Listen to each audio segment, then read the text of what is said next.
At the present time, every sacred practice of Hinduism is being attacked, legally banned, calling them superstition. However, modern society continues to scramble for mental, emotional, and medical solutions. The insensitive parts of our system need to be awakened so our consciousness is alive in every part of our body, as intelligence. This transmutation process is achieved through traditional firewalking, turmeric baths, lemon piercing, and fasting festivals. All of these traditional Hindu practices prepare the immune system to be able to deal with any situation, such as coronavirus. Certain intense energies are awakened and negativities are nullified. In the sad history of persecution against Hindus, it has been going on for 1,000 years. Loud voices echo over the Jewish Holocaust and Armenian genocide, but when anyone raises a voice about 1,000 years, 4.5 million Hindus disappear from Pakistan, 5 million from Bangladesh, 2.5 million during the War of East Pakistan, 3 million starved to death in one of the Bengal famines, the 7th exodus of 600,000 Kashmiri Hindus, and ongoing atrocities against 2 billion living Hindus worldwide today, it is ignored as Hindutva, or even Hindu terrorist ideology. From this it is clear, the only path is real dedication to Ahimsa. The spiritual truths of Sanatana Hindu Dharma are the strength and root. The only foundation for a true future of non-violence and powerfulness has to be the proven royal and dharmic past of Vedic traditions. Dharmic kings were neither weak nor were they pushovers, but it has always been the spiritual sciences, the yogic sciences, that transcended violent reactions of searching for an outer world solution. Lasting solutions always come from a purified inner space. This can never be compromised. Not a single country anywhere on this planet of 200 plus recognized nations is allowed to be Hindu. Christian, Muslim, Jewish, Buddhist is fine, but not a single protected place for 2 billion living Hindus. It means we need more spiritual strength. Running outside to fight and oppose will not center the strength inside. This pillar inside the Chennakeshava temple at Belur in Karnataka is known to have been capable of rotating on its own axis, including during special prayer times in the evenings. Known as the Narasimha pillar, it is said to have been commissioned by King Vishnuvardhana in 1117. Here we see Lord Vishnu reclining on the serpent form of Ananta Shesha. This deity is now found in a Paris museum, thousands of kilometers away from its home in Tamil Nadu. Much of the world is appreciative and jealous of the longevity and contributions of the great Hindu civilization that is now being systematically dismantled before our eyes.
सुखदं केवलं ज्ञानमूर्तिं द्वन्द्वातीतं गगनसदृशं तत्त्वमस्यादिलक्ष्यम् एकं नित्यं विमलमचलं सर्वदी साक्षिभूतं भावातीतं त्रिगुणरहितं सद्गुरुं तं Namami.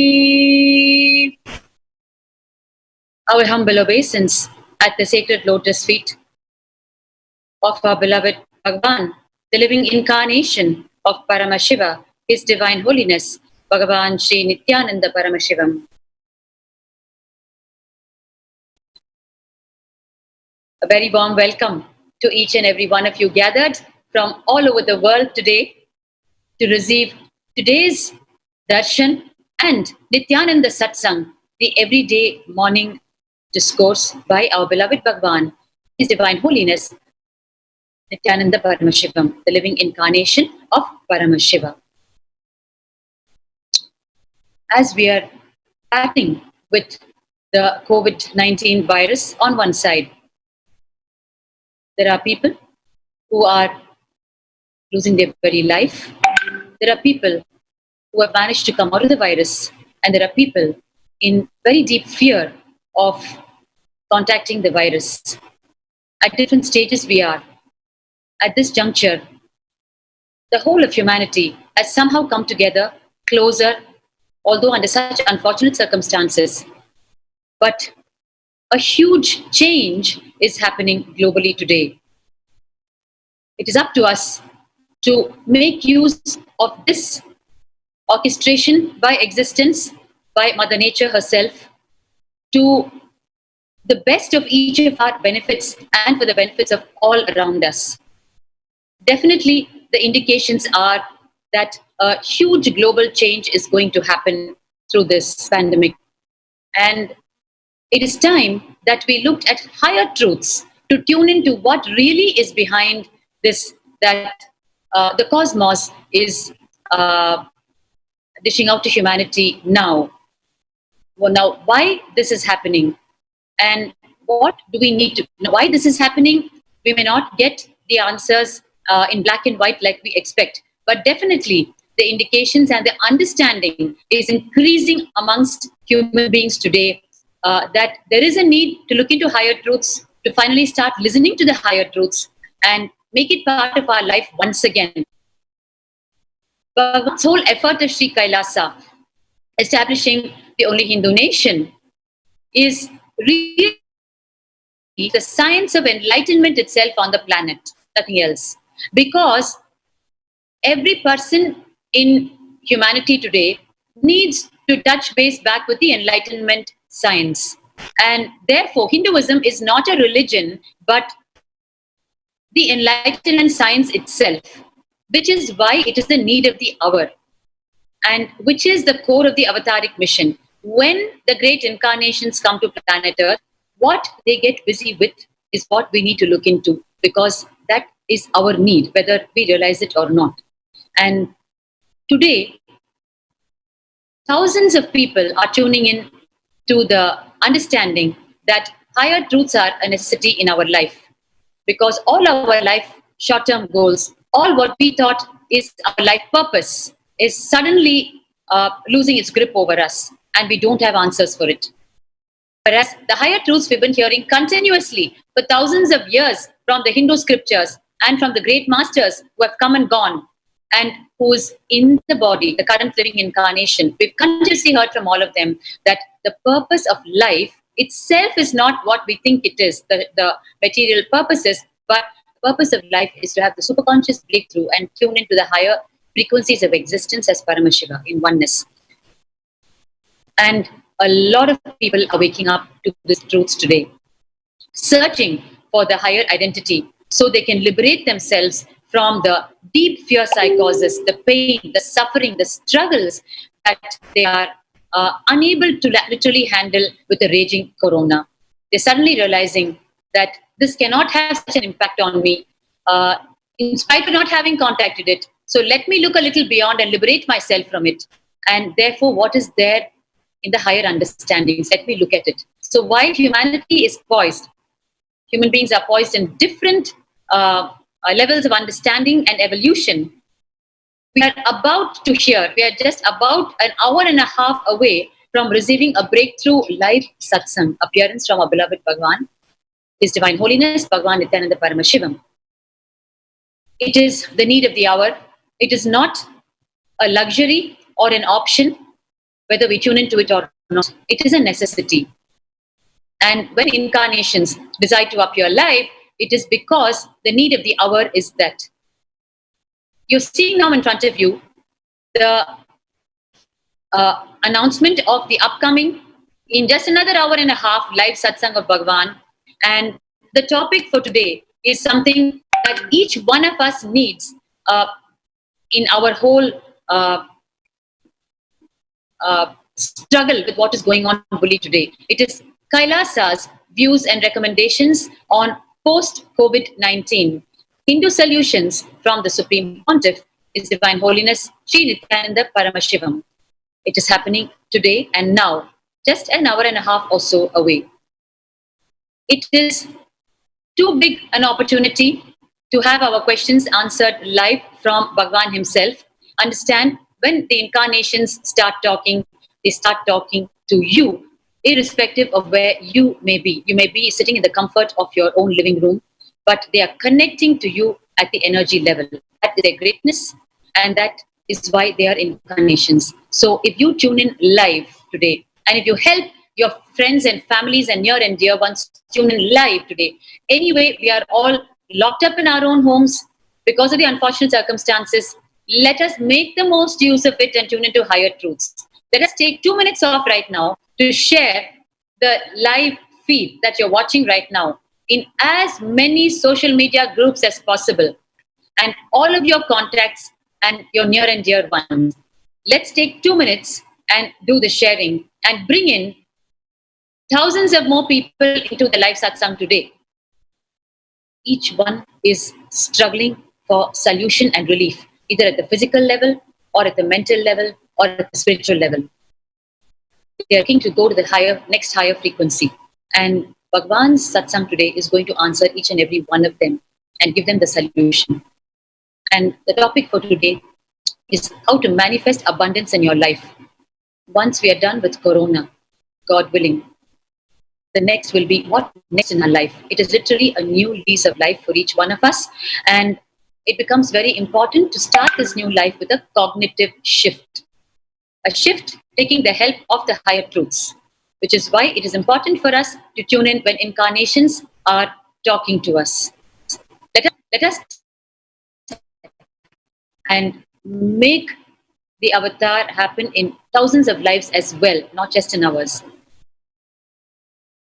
So we're waiting for you to share. It is a serious global situation we're facing today, and the least we can do is share this live feed so that the ultimate truths from the source are heard by the people directly. It is one thing for us to share to them post-mortem, and it's another, they're tuning in when the energy is flowing live. And we need to understand further here, those who are infected with Corona, just this live session from Bhagavan, when the energy is flowing, just for them to be present, watching him itself can do unimaginable healing, whether they understand it or not. And there is nothing to lose. So let us make an all-out effort to share this for those who need the live presence of Bhagavan now, physically, mentally, and spiritually. Physically, to combat with whatever we're struggling with right now, and especially the raging deadly virus. And mentally, to have the cognitive shift to come to a higher emotional balance and be ready to face the fresh lease of life as a completely new being. And spiritually, to have the superconscious breakthrough itself, which is a sole purpose of each of our lives. So at whichever level we are in, this satsang is for us, and the avatars speak to each and every one of us. It is literally, listen, I am talking to you, whoever you may be. So please continue to share the live feed. Let us see more and more people joining in the live feed. It is worthwhile. We're going to wait for 2 minutes for you to do it.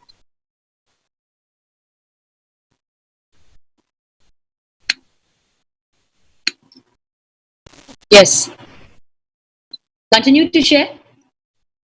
We have, as a civilization, disregarded the truths for a long time, the higher truths, and it is time now to tune back to them.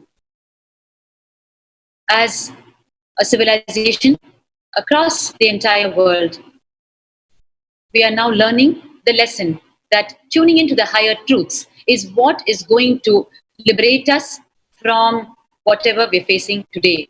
And there are many, many indications, many forums, discussions that we see in social media going around, all of it pointing to this, that it is time we tune back when the original Kailasa existed, where we lived as a global enlightened civilization. The material, the quality, the cognition, the consciousness of the human beings that existed at that time, and their extraordinary achievements, and their self-sustaining lifestyle, and their pure, organic lifestyle.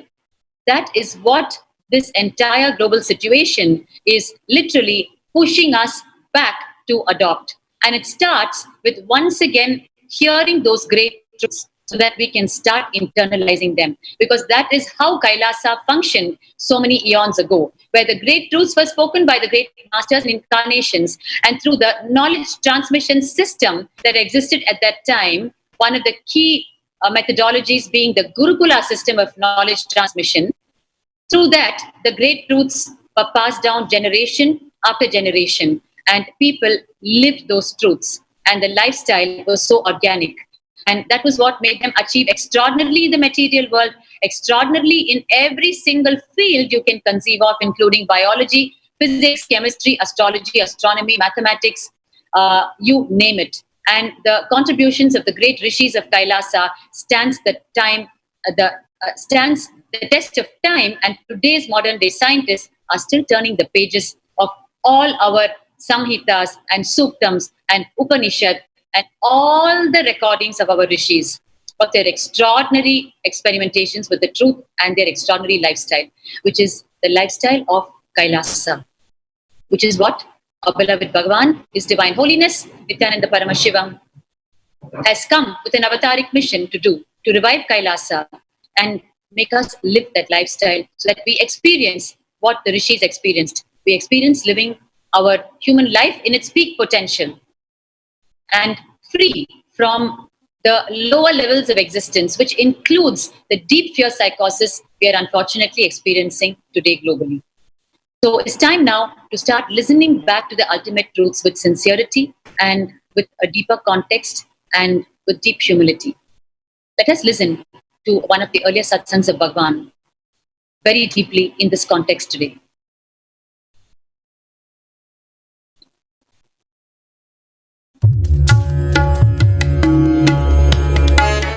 Nithyanandeshwara Sadashiva Samarambam Nithyanandeshwari Adishakti Madhyamam Asmadacharya Paryantam Vande Guru Paramparam.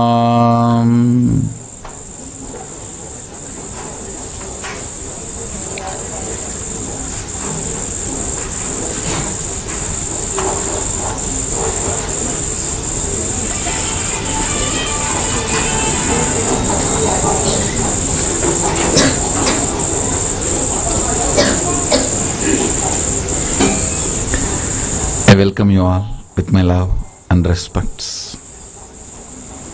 I welcome all the devotees, visitors, viewers, disciples, Sri Mahans, Mahans, Kotaris, Tanedars sitting with us all over the world through Nithyananda TV, Facebook Live, YouTube Live, two-way video conferencing, having Nayana all over the world, literally in all time zones.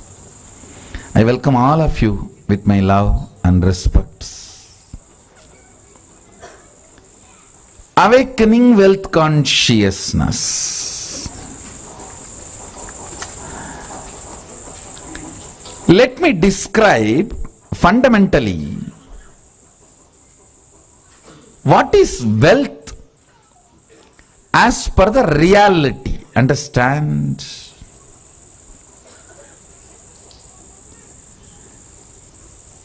I am not denying the crude form of the wealth currency as some meaning. No, I am not denying. I am not saying that crude form of the currency, the country currency use, the raw form of the wealth. I should say a crude form of the wealth which you use for any transaction. I am not saying it has no role, no value, no. I only want to declare that is not alone wealth. Understand? Current which keeps the currency current is wealth. Understand? The Vedic definition, current which keeps the currency current is wealth. What is fundamentally currency? 100 of us are sitting here. One has 1,000 rupee and he wants food. He gives that to somebody who supplies food. Then he gives that to somebody supplies raw material. He gives that to somebody who gives him health. He gives that to somebody who gives him a house. He gives that to somebody who gives him clothes. Continuously when it is moving, by the time that 1,000 rupee moves between many hands, its value has increased. Understand? The current which keeps the currency moving is the value of the currency. We may ask,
the moment I utter the word, there is so much of that depression, that deprived feeling.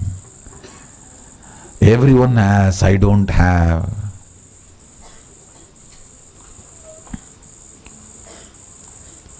For what?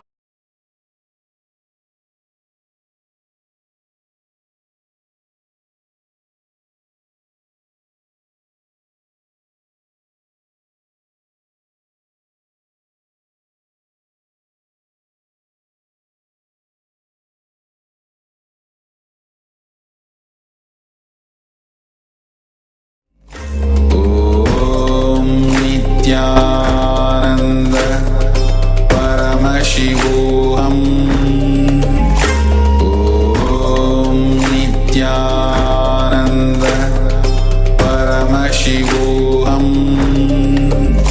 Om Nithyananda Paramashivam. Om Nithyananda Paramashivam. Om Nithyananda Paramashivam. Contributing.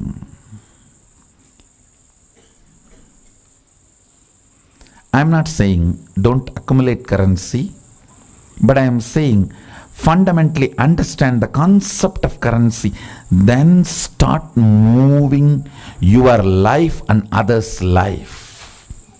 Then you will understand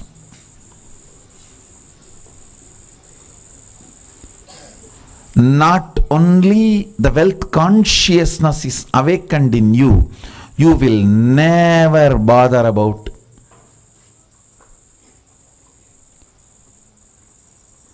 incompletions related to wealth. See, there are multiple incompletions people carry about wealth. First thing, the moment I utter the word, there is so much of that depression, that deprived feeling. Everyone has, I don't have.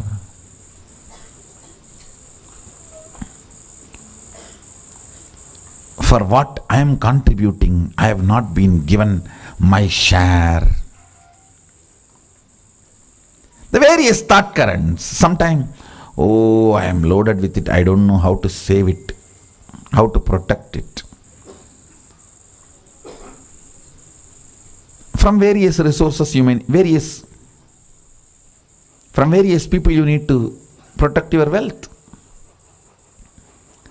Sometimes the illegal sources which are trying to snatch it from you. Sometimes the legal sources which are the so-called legal sources which are trying to snatch it away from you. Sometimes illegally legal and legally illegal sources trying to snatch away from you. So you are worried about protecting. That is also an incompletion. Understand? Any incompletion related to wealth will disappear if you are awakened to the wealth consciousness. And awakening to the wealth consciousness is not becoming fool, irresponsible, careless. No. No.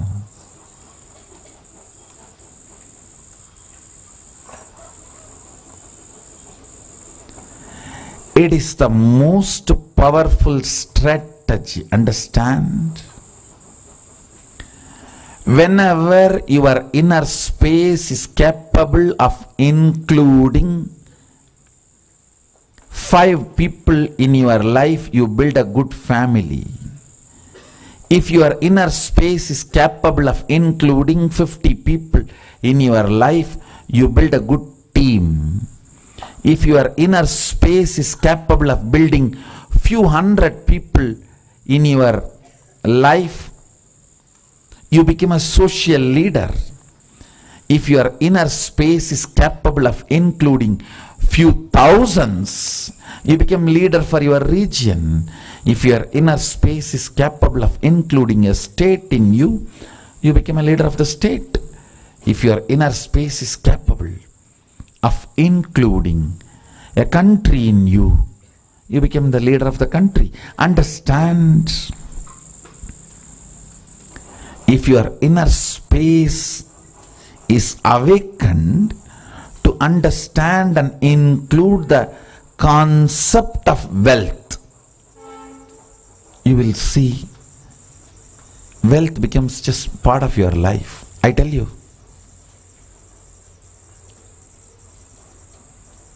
Never went to university. As long as currency appears in front of you as a matter, you will be in delusion. Currency is not a matter. It is your conscious decision. As long as there is incompletion between you and currency. There are blind spots. Your decision to contribute to the world, your decision to be intelligent through your contribution, your decision to inspire, your ability to inspire people to support you back, it's all is the whole triangle of wealth. Understand? Your decision to contribute, your decision to be intelligent in your contribution, your decision to inspire people to support you back so you can continue to contribute. That's all. People ask me about charity. I tell you, charity is the most cunning, trickiest way of keeping the value of currency up. That's all. It is only by charity even the idea of currency is going to be kept valuable for a middle class and lower middle class. Understand, if you know you are not going to get it, you are not going to work for it. If the carrot is dangled in front of you, that it is going to be available for you, if you do this, you are going to run behind it. I tell you, the whole, understand, I am just bunking the myth called charity.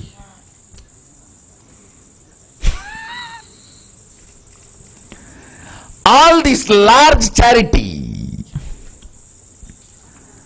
all this big charity, I tell you, they need to do charity only, then the idea, concept of currency is going to be kept alive. If you know something is never going to come in your life, you are not going to run behind it. You are going to be completely frustrated about the currency. When the mass starts getting frustrated about currency, the collective global economical meltdown starts happening. Understand? Economic meltdown is nothing but mass getting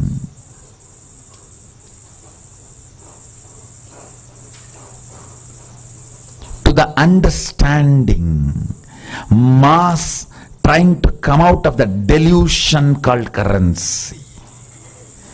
Understand, currency is instrument.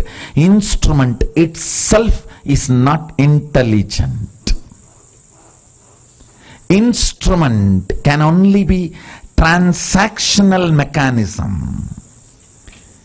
It can be used to kindle your fear and greed. It can be used to kindle your fear and greed. But if the transactional mechanism called currency is unreachable for you, then you are just going to be frustrated and say, shut down, come on. No. Then what is the use of working? It is no more relevant to you. Understand? Anything which can drive your fear and greed only is relevant to your life. If something cannot drive your fear and greed, it is redundant, irrelevant to your life.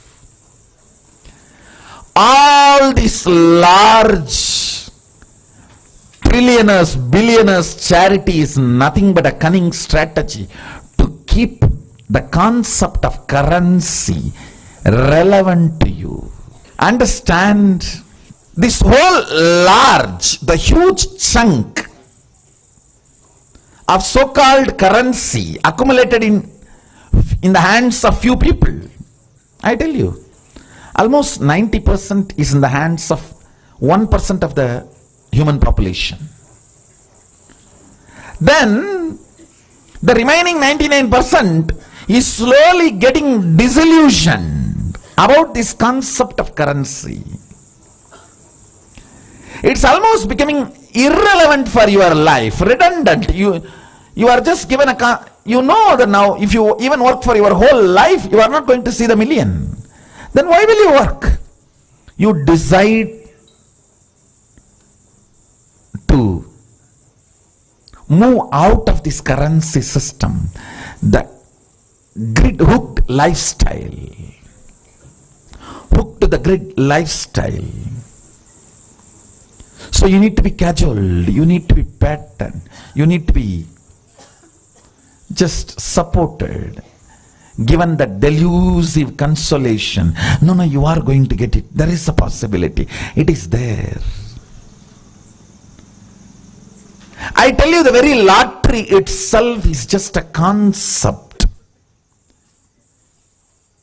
to make you feel still the concept of currency is relevant to your life. I need to debunk the concept of myth of currency. Only then you will understand wealth. You need to put your energy in the direction of wealth, not in the direction of currency. Understand? Currency should be your byproduct. Early morning when you wake up, you should know what is your life out of freedom, joy, and live whole day. Because you are breathing, the currency should follow you. That is wealth consciousness. Because you are conscious, wealth should be following you. That is wealth consciousness.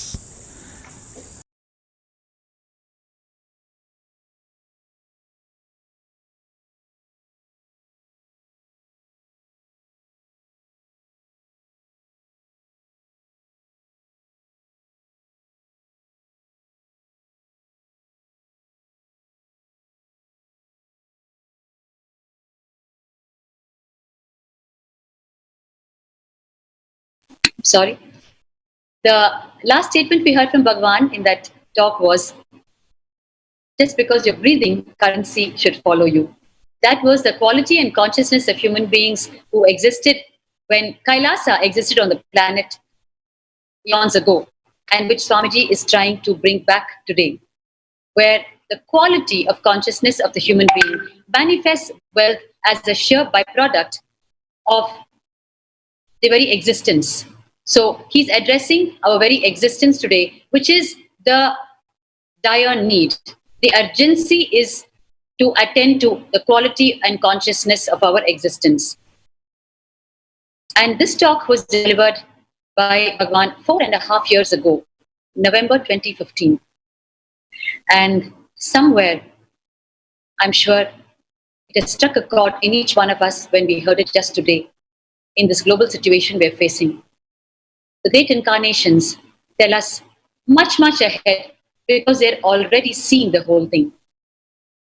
And our intelligence as human beings lies in tuning in sooner rather than later to what they're saying.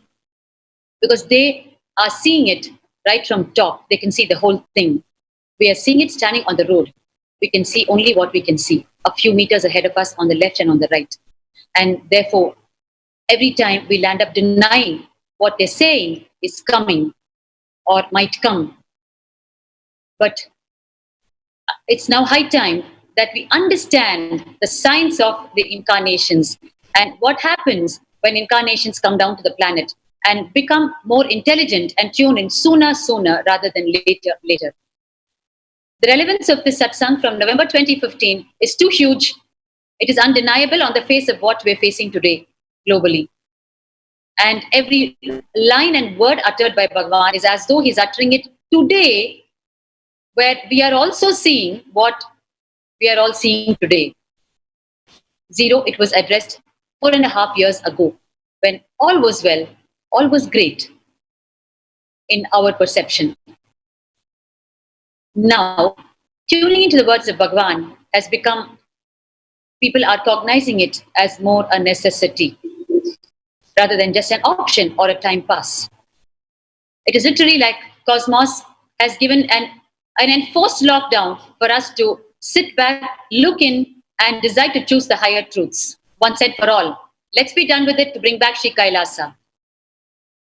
So let us make the most use of this, and let us pray for those who are battling directly with the COVID-19 virus, and pray that these powerful cognitions and initiations bail them out of their current physical situation. Because it is one thing to be infected with the virus I mean, it's one thing to be talking about it, and it's a totally different thing being infected by it. So all our prayers and the blessings of Bhagavan and all the great masters are there with the people who are actually infected by it. And let us also learn our lessons and start increasing the quality of our existence, so that once and for all we come to terms with Mother Nature and with the cosmos and start living a life of oneness and liberate ourselves from such global situations. Now, the words of Bhagavan have impacted and continue to impact increasing numbers. Today we have with us a few people who are going to share what an impact, what a transformation, what a turning point Bhagavan has been in their life, especially in the context of today's topic, which is wealth. Because after we're through with this saga of Corona, the first thing that everyone is going to ask is, now what next? How do I catch up and make up for all that I could not do, what I lost these couple of months? We all know we're unable to make the money we used to make because of the enforced lockdown. So the wealth is going to become the first thing that pops up in our head. We are already so deeply worried about it. So it is a very, very contextual topic today. Anything the incarnations choose will be the dire need of humanity at that point in time. Let us remind ourselves, deeply, deeply drill ourselves with this truth statement. So we have to watch what they're up to and tune into that for that moment. That is intelligence of Kailasa. So we have with us sharing today a few devotees. We're first going to listen to Claire Lang from the United States. She's going to share with us her living experience with the truths of Bhagavan and his powerful initiation. Nithyananda Ma. Nithyananda Ma, am I audible? Great. So I'm from Calgary, Canada. Just a small correction. Yes, Canada. So thank you so much for having me come share. I'm so excited because wealth consciousness is one of my true passions that I do the most enriching throughout in my life. So it's funny that you talk about how in 2015 Swamiji said these things and now it's relevant now. I can think of two incidences in my life where Swamiji taught me ahead of time these wealth consciousness ideas that are now so powerful for me in this moment in time. He pre-prepared me, so to speak. So the first time I went to Inner Awakening, Swamiji's 21-day meditation program was in 2013. And I was this Westerner, had no idea about India or what it was going to be like, had no idea what the lifestyle was or anything like that. So had this huge suitcase and I spent like a month packing it. I packed all the things I could think of that I needed in India because I didn't know what I could get, and spent all this time and I packed everything perfectly, and I was going on my own, so I was a little frightened, but this stuff that I had, this was my security. This was my security in life. I had my suitcase with all the things. So I take my 2 10-hour flights to India. I get off the plane. It was, 24 hours later, and I'm waiting for my suitcase, and suitcase isn't there. So I go talk to the airline attendant, and she says, "Oh, look, there's one suitcase left over. Someone obviously took your suitcase and they left theirs. So probably not a good chance that we're going to be able to get your suitcase to you, but we'll take your number just in case. Where are you staying?" I said, "Well, I'm staying an hour and a half away at the Bididi ashram, and, if you can get my luggage, please send it to me." And she goes, "Okay, but, who's to say they're going to bring this one back?" Because I had a lot of valuable stuff in it. So I go to the ashram, no stuff. This is my first time in India. I am first time venturing out on my own, and my security blanket is gone. My suitcase is gone. So I get to the ashram, and, I tell them at the welcome center what had happened. I'm missing my suitcase, and "Ma, don't worry, just go tell Swamiji when you see him for darshan." So that next day we got to see Swamiji for darshan, and I go up to Swamiji. I said, "Swamiji, I'm so scared. I'm so disturbed. I lost my suitcase. I don't have anything. I have no stuff. I have no toothbrush, no clothes, no soap, no nothing, no medicine, nothing. Everything's gone." And he said, "Ma, don't worry. I'll take care." And I thought, take care? What do you mean, take care? What does that mean, take care?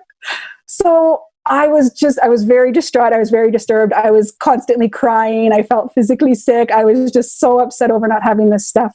But it was interesting. Every time I went back to my bunk bed where I was sleeping, some new piece of stuff would be there for me. Someone would have donated something and I had no idea who would donate it. So I'd go back and there would be a piece of clothing there. Or I'd go back and there'd be a toothbrush there. Or I'd go back and there'd be some soap there. And nobody would tell me. They would just show up on my bed. And I found that over the next few days, I was accumulating everything I needed, despite the fact that I didn't have any of my stuff. And so finally I was in session third day and I said, I'm getting everything that I need. Why don't I just let this suitcase go? I'll just let it go. I'll just drop it. Everything is manifesting that I need right now. I'm obviously being taken care of. It's okay. So after that session, I went to the Welcome Center to fill some sort of thing out. And I'm walking with my friend into the Welcome Center and she says, Claire, isn't that your suitcase by the front door? And I said, what are you talking about, my suitcase? She goes, no, look, go look. And I go look, and it's my suitcase. And I was like, oh my God, my suitcase, how is it here? So I talked to the Welcome Center people, and they checked with security. No one had come in to drop off the suitcase. There's no record of anyone from the airline or anyone coming in at that time to drop off any suitcase. And the suitcase was just there. And it was literally after I dropped the need for this stuff in my life that the suitcase appeared. So, that was my first experience with Swamiji and the sort of powerful cognition that, I was so invested in these things that I had, but yet when I had nothing, the universe provided for me. And when I dropped the need, then it appeared. So that was the first incident that happened that started to develop my wealth consciousness. The second was when it was a few years back, 2016. My husband and I, we had just had my son, and he was only 6 months old, and I was on maternity leave and my husband lost his job. And again, I was in that shaken state of, oh God, I'm not working. My husband's lost his job, what to do? And I remembered that incident. I remember being in India, not having this stuff. And I said, okay, we have to be strong and powerful here. Let's just let Swamiji take care. And throughout that entire time, although it took 6 months for him to find work, every single time we needed to pay a bill or every single time we needed to make a mortgage payment, the money would just appear just out of nowhere. Either, we had this bonus come in once. We had stocks pay out from 3 years ago that all of a sudden came back and paid. We had the bank provide an option all of a sudden in a pop-up that said we could push our mortgage out for a payment. So it was that trust again that even though we don't have a job or even though we don't have money in the account, life takes care of you. And if you just trust in life and you trust in Swamiji that he really truly does take care of you and gives you everything you need, you will get everything you need. And so in these moments when my husband and I again aren't working, we have all the money we need. We're literally not working right now and we have all the money we need. And we've been doing Venkeshwara darshans. And after each one, we've had two, right? We had one today and we had one in the first batch. We manifested thousands of dollars after the first one, just next day in the account. And then today, right after darshan, another 1,000 manifested. And we don't know why, it does. And I think it's because we have that strong trust and cognition that Swamiji will take care. You have to trust that life will provide for you. And that, just like he says, it's not a currency, it's an energy for me. And we don't hoard it and we don't save it. We have manifested hundreds of thousands of dollars in one chunk at a time. And we don't save it. We just continue contributing to life. We continue, spending the wealth because it just keeps coming back and coming back and coming back. But if we're hoarding it and saving and worried that, we need to save this for some rainy day, then it stays stagnant. That energy doesn't move and it doesn't flow. And so we come from the space of giving and we come from the space of trust. And I love enriching on wealth because that is truly, it's not about the currency. It's about the abundance of life and that everything is there for you already, just right in front of your eyes. You just have to open up your space and drop the fear and trust that Swamiji will take care. So thank you, Ma, for allowing me to. What a lovely sharing, Ma Claire. From the time Swamiji decided to, if I may say, silently grab your suitcase for just a couple of hours, he literally gave you the breakthrough in your entire attitude and cognition towards having, which is wealth, really, right? So what you chose, picked, and brought as your wealth to India when you came was grabbed away, and then you saw wealth manifesting with you doing nothing. And then when you decided to let go of that, holding on to the rigid cognition of wealth, it came back to you. And then thereafter, you're living with the breakthrough cognition about wealth.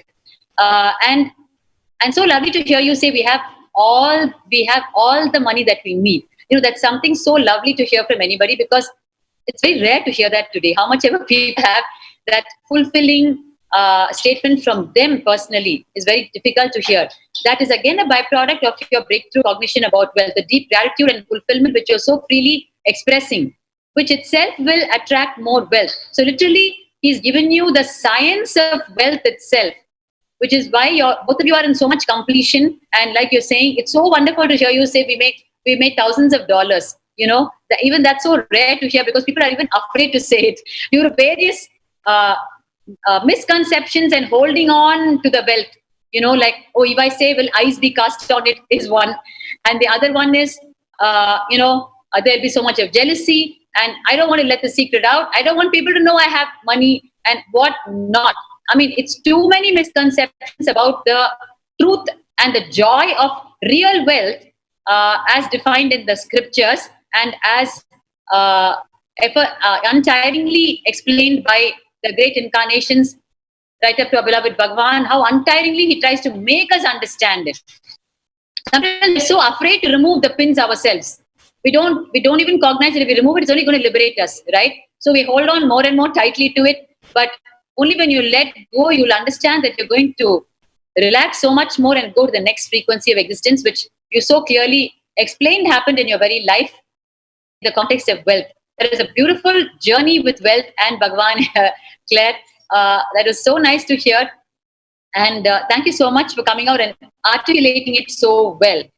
Because it is one thing to say it as a fact, and the other thing to give the deeper truths and understanding, so that people start also, imbibing it in their own life as an understanding. So thank you so much, Ma. Wonderful. So as we're all poised, we're getting closer to the live satsang of Bhagavan on this very topic of wealth. And we are going to continue to hear from a few more people about how wealth manifested in their life, how their cognition shifted. First, a cognitive shift is important for anything to happen in our life, because our thought needs to shift differently. Then that different thing happens in our life. So that is what is called a cognitive shift. And the one person who can give us that different thinking, the cognitive shift, is Bhagavan as the living incarnation, which is why it is so important to hear his words, internalize it, so that we can manifest it in our life. We are next going to hear from Akhil Kodari, an ardent devotee of Bhagavan. And there's a lot of research on the issues on one side, and great truths from Bhagavan on the other, and tries to keep it in and put it together. So we're going to hear from him his interesting experiences and manifestation on the topic of wealth and Bhagavan. Nithyananda Akhil. Nithyananda, thank you for the opportunity to share here. So, Wonderful. yeah, so I was actually pretty impressed with the way Claire Lang was putting it. I'll give the other aspect of what I experienced. So this is my first program with Swamiji, the Inner Awakening program. It ended with the Guru Purnima. And this was back in the day when I didn't even know who Swamiji was. I didn't know what an avatar meant. I thought it was a title, those days. And towards the end of the program, there is an opportunity to offer Tulabharam. And there was suddenly a deep urge within me to offer Tulavaram, and I just did it, and I just emptied out my entire bank account that was there, and I offered the Tulavaram there. Then and there on the spot, and I didn't tell anyone. I didn't tell my wife. I didn't tell my parents. Nobody knew about it. It was like on the spot decision. Like it took 5 minutes, the whole thing was done. Before that, let me give you a little bit of context on how I usually deal with wealth, right? So, I came from a top school, got into a good job and all of that. So one thing I began to notice, actually, it's funny, I was having this conversation with my friend today about how our understanding of our wealth evolved. When we were in college times, our first job and all, we were very casual about wealth. We didn't care. I mean, all we cared about was doing something interesting and money would simply come to us. As we began to grow in our career, money was beginning to control us rather than, money being a side effect of what we were passionate about. And after a point, as my salaries went up, like it started exceeding 200,000, reaching 300,000 and all of that. And once that happened, money itself became a burden from pursuing what I really wanted to pursue. And it was that time that I came to Swamiji, right? I mean, I was accumulating this money very comfortably, but it was like literally tightening me up. It was putting me in a box. And the moment I offered this Tulavaram, I mean, this was like, there was no explanation given about, the context of wealth consciousness in that inner awakening. But with an instant, like as soon as we offered Tulavaram, we walked into the stage, we prostrate and, bow down to Swamiji. And as I was walking down, I could feel a release of a lot of patterns happening. I didn't know what that was. But somehow the moment I began to think about money, it was like a very relaxing experience. The experience was so relaxing that within 6 months I came for Mahasannidhanam program, for which I had to quit my job because my bosses are having a tough time giving me a vacation again within 6 months. And I was able to do it very easily, which I couldn't have done it because, it meant me getting into an uncertain situation with money and a whole lot of other things. And during Mahasannidhanam, that's when I decided to become an SJP there. And then I asked Swamiji, okay, I have the money. I need you to convince my wife about it. And that's when Swamiji said, the money is not enough for me to convince your wife. And I'll explain why he said that later. It took me almost a year and a half to understand why he said that. I was perceiving everything even then, even though the pattern was broken, through the lens of money. And when he said that, there was a deep resistance that came in. See, I never did any of these completion classes with wealth or none of anything to do with wealth. I just went for programs. I had applying Swamiji's teachings my whole life.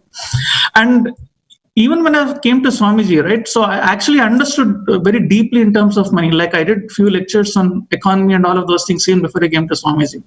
So I logically understood the velocity of money, the accumulation of money, and the fractional reserve banking, and all the problems that Swamiji is explaining about, logically understood, but it never became a deep cognition within me. What Swamiji did was all of that became a deep cognition within me. Like we never exchanged a word, right? I mean, none of it was actually spoken, and there was no program that I've seen him conduct. But somehow it became a deep cognition about money, and immediately after that, the whole idea of money began to change. And now when we compare, I was comparing my notes with my friend today, and he was in the same place now, which I was like before I came to Swamiji. And the transition that he's making, I mean, he attended the program of Swamiji, is the same transition that I was going through. So so today I'm in a spot where I'm very comfortable with the whole, money has become to a point of being irrelevant, because it comes to me very naturally and I can focus on what I really want to do. So that was a major, I would say, a shift with money that the interesting thing was logically I knew everything, but I was not able to take the step. Logically, everything was known to me, even before I met Swamiji. But what was happening, I have no clue. But the moment I decided to, I'm just going to offer all the money that I have to Swamiji, that's it. And no thinking back. It was done in the spur of the moment. I just offered, and everything began to suddenly shift everywhere. And no completion classes, no pujas, none of that was even required. What a completely different angle of sharing, Akhil, because usually with wealth, our attitude towards it is how to make more. Whereas, now we're understanding and appreciate better what Swamiji tries to tell us about wealth. It is your attitude towards wealth. So it is not that if you have more wealth, you're going to be happier. Yours is a typical case where you had more wealth and you are not happier, right? So it is the attitude and relationship with wealth which is actually controlling you. And that is the area where Swamiji gives the relief. Because in that area, if he does the balancing and gives you the right attitude and cognition, then it is up to you to manifest how much you want and be peaceful with it, right? Whereas we have always been taught thinking that how to make more should be the relationship with wealth, and if you have less, it is like a pressure or to build more. Whereas both your cases is so entirely different, which actually goes to prove the need to understand the attitude and relationship with wealth is what is important finally at the end of the day, because neither more nor less is helping. So finally the relief is coming when your attitude takes a shift. So that is the area where Bhagavan is giving the initiation continuously. He's giving the initiation in the area of your attitude and relationship with wealth. So when we say, for example, when Claire Lang says, somebody said he'll take care. It's not that he's going to manufacture currency notes and shove it on her head. He's correcting the whole science and attitude towards wealth in her. Through that, he's taking care. And she sees the result in her life and manifests what she wanted. You were already having a lot, but where you needed relief in the attitude, he worked upon, and the relief that you experienced is what you experienced, is what you needed. So that was what you manifested in the area of wealth. So it's very, very interesting that the two of you have come on the panel at the same time, having entirely different stories to make this point better to our viewers. What does the initiation into wealth from Bhagavan do? It actually sorts you out in your relationship and attitude towards wealth. So you can manifest any amount of abundance in your life and neither be pressured by it nor be always feeling wanting, right? So it's amazing. Please go on, Akhil. Yeah. So one thing I wanted to clarify was the knowledge about attitude of wealth, right, was not unknown to me. I have grown around people who had this or who explained to me about this attitude of wealth. Like what Swamiji has said, the same thing I've read about, the same thing I've seen about, but none of it seemed to have made any difference. But again, Swamiji comes, okay, that's it. The whole thing becomes an experience. See, the knowing and experience this is a classic example of how different, reading in a book versus, an avatar giving initiation, the difference that is there. Absolutely, Akhil. You hit the nail on the head where powerful cognitions are there, yes. But finally, the magic is only the incarnation, the avatar can drill that cognition, bolt it into you like an energy, like an experience itself. So while you are the person who has read a lot about it, and obviously you have come across the truths earlier, but it is with the avatar who can make it a living experience in you, which is what sets him apart from everyone else, all the spiritual gurus and all the teachers and masters we know.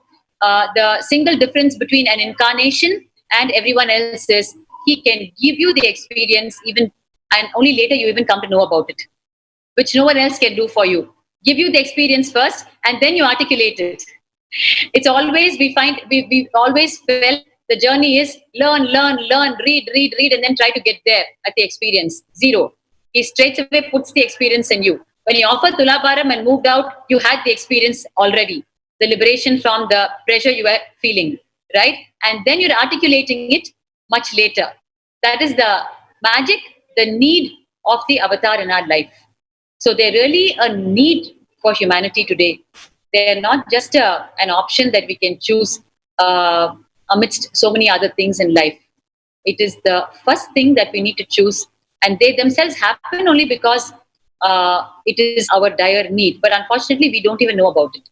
And we come to know itself only after they start talking to us. And in the process, we should hear this sooner rather than later, understand it. So before we move on further in the sharings for today, I want to remind the viewers again to please share this live feed. We are moving closer to Bhagavan's live satsang on the wealth manifestation, the breakthrough satsang for today. So please share this live feed. We're giving you a minute to share it, because when you shared it the previous time, so much would have happened on the timelines of the social media platforms. So share it again so you top up and you hit the eye of your near and dear ones right now. So please take a minute off. We're going to wait because we're in a global situation today where it is worth waiting for these things to happen. We have lived our lives too fast, not waiting, not giving our being a chance, not giving a little time for our being. So now let us wait. This 1 or 2 minutes, it is worth it, because what we're going to share is going to touch the beings out there who may not even know about Swamiji still. So understand, let us wait. Finally, existence has given us a post-lockdown. Let us make the most of it and take the superconscious jump. So kindly start sharing. We're going to wait for a minute. Yes. So do continue to share. As we move closer and closer to the live satsang from Swamiji, the breakthrough talk on wealth post-COVID-19, we're going to share the sharing from another disciple of Bhagavan, Saurav Aneja, who is here with us today, very eager to share his experiences in living with Bhagavan and the truths of Bhagavan. Nithyananda Ma, thank you. Thank you for the opportunity. Yes, so... And where you are from, which part, what you do, so that the people are able to understand you better, Saurav. Yes, Ma. So, as Ma said, my name is Saurav Aneja, and I live in New Jersey, USA. I came to Swamiji almost 2 years ago, and one thing, there's only one truth here, that there have been so many clicks, so many realizations, so many unconscious patterns that I used to live with, that have been revealed, that have been completed with, and especially in the area of wealth. In one of the satsangs, which I heard early on from Swamiji, he says that wealth and abundance has three aspects to it. One is currency, the second one is health, and the third one is relationships. And naturally, all of us tend to focus on the currency aspect a little more. But in my case, I have to say, not only have I experienced completion in terms of currency, but especially in terms of health and also in terms of relationships. So let me share kind of my personal journey through these experiences. So starting with the currency aspect first. So, as earlier devotees were sharing, so, everyone carries certain cognitions regarding currency, lack of it, or it is difficult to attain currency. And, I was kind of in the same boat. So I started my career with, having too much currency, not sure what to do with it, and then piling on debt after debt and basically making my life miserable, again, based on my own mistakes. And then after coming to Swamiji, instantly I realized that it is not the external circumstances which are responsible for my state of affairs as far as wealth is concerned. It is my own choices. It is my own cognitions. So instantly the first completion that happened was, I am in control. I am a conscious being. If I want, I can use my consciousness. I can use my awareness to solve these problems. That was the first click. Instead of giving the responsibility of the problems I'm facing to the environment, to other people, to circumstances, taking full responsibility for my own situation. And in the satsang that was being projected earlier, Swamiji was saying currency is a concept. And I work in the financial markets, and I can tell you very confidently, it is a concept, because if you look at the world governments right now, across the world, the central banks are printing trillions and trillions of dollars of new money out of thin air. There is nothing backing all this money that is being printed and pumped into the economy to save the stock markets right now globally. So clearly, in the modern world, currency is just a concept. We are obviously made to believe that it is something hard and tangible, and we need to work very hard for it. So clearly, society has its own reasons to make us, keep us in the powerless cognitions. In any case, so my completion happened, when I lost my job. So a couple of years ago, my company wasn't doing well. They laid me off. I lost my job. I already had debt on. So couple of months that followed after losing the job were the most transformative that for my life I have ever experienced. The first thing that I had to struggle with was, okay, how do I manage this uncertainty? And sorry, my daughter also is liking to share, I guess. I'm talking to you. Give me one minute, just 1 minute. So, in terms of the next 2 months, what I did was I saw Swamiji's satsang, and he said the only way you can experience abundance is by creating value. And I just went on this spree of third eye healing. I did the NDY 2-day NDY course, and then basically I reached out to everyone I knew and I started healing them.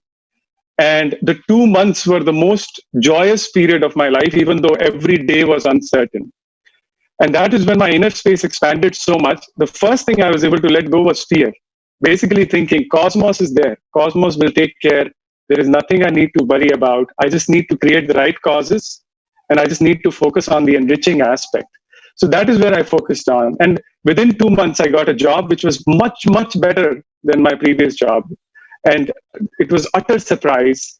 I had issues with my visa and green card in the US as well. Everything was resolved so smoothly. It was completely unbelievable for everyone around. But within my inner space, because the inner space had already expanded, I knew the cosmos will take care.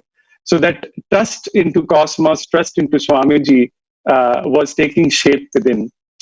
And then more recently, in terms of currency, when the Paramashivam 2 program was announced, again, my initial cognition was, I haven't paid off all my debts yet. Still few are remaining. How will I manifest the currency to attend this program?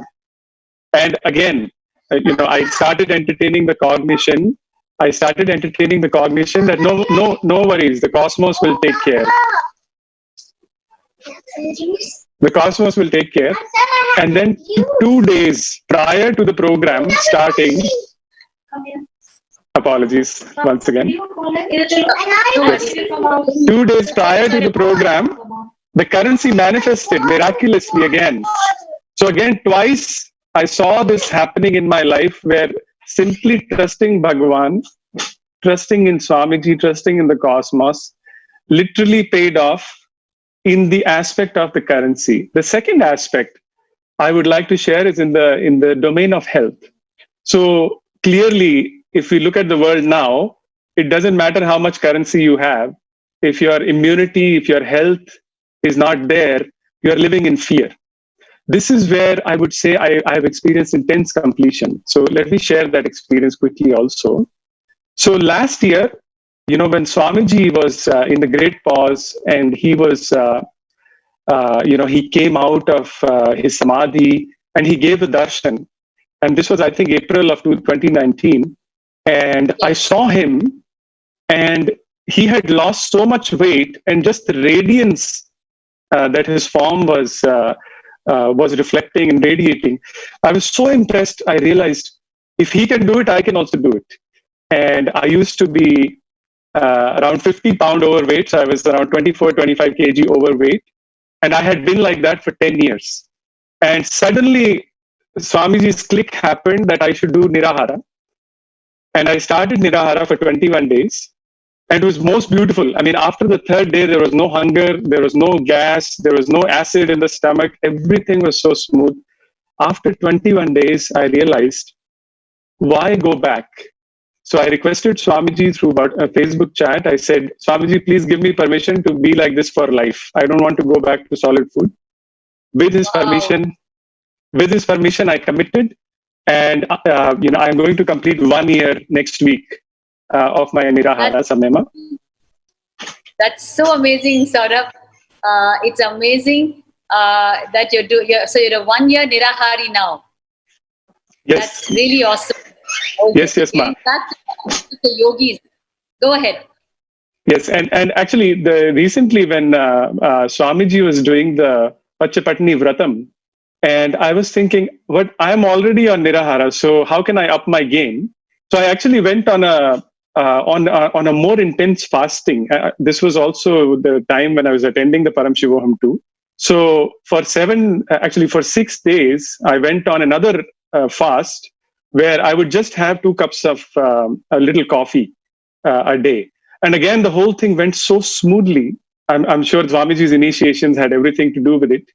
But either way, the reason I was sharing the health aspect of it was that authentically I can share with all the viewers and listeners by following Nirahara Samyama, which Swamiji stresses on so much for completion. In the last 12 months, only once I have fallen sick. Just one occasion. And I'm saying not even a mild headache or a pain in the body has occurred in the last 12 months, except that one incident of sickness. And when I look at the world now and so much fear around immunity and health, authentically, I can tell you my inner space has no possibility of contracting this virus. Absolutely, I'm sure. So well said, Saurabh. Go ahead, because that is, a lot of us resonate with you on that, with the blessings and grace and the understandings we've been receiving from Bhagavan for so many years. You worded that so well. Our inner space doesn't even cognize the possibility. It's like we're mutually exclusive to this, which is why we really feel we want to share this with as many people as possible, so that they too feel this in their inner spaces, especially at this time. Because this deep fear psychosis is so unfortunate.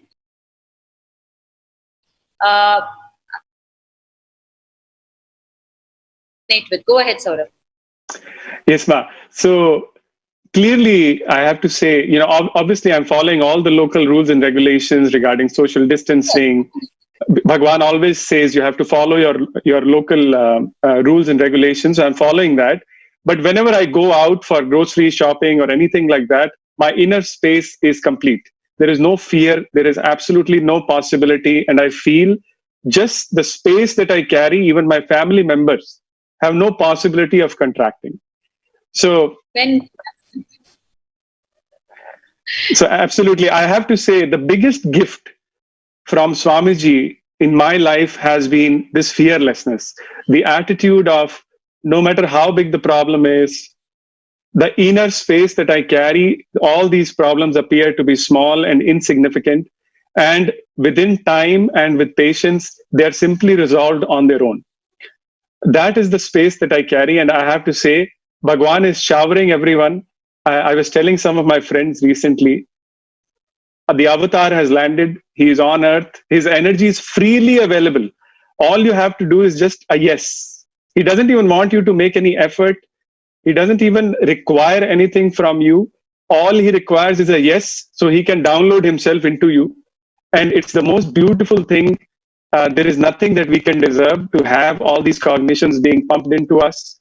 It is, I have to say, basically just eternally thankful to Swamiji, eternally thankful to Paramashivam. And again, thank you for the opportunity of sharing. Thank you so much, Saurabh. That was so well said, straight from your heart and direct experience of Bhagavan and his teachings. And I just love the last bit when you said, all that is needed from us is a yes. The avatars, as soon as they land, their whole life on the planet is asking, they literally go being to being with their, I would say, begging bowl here, because literally they're begging every being for a yes. Because just that one yes, they can simply download themselves into the being, which is what will fulfill the purpose of that being, be it health or wealth or prosperity or any aspiration that being might want in this world.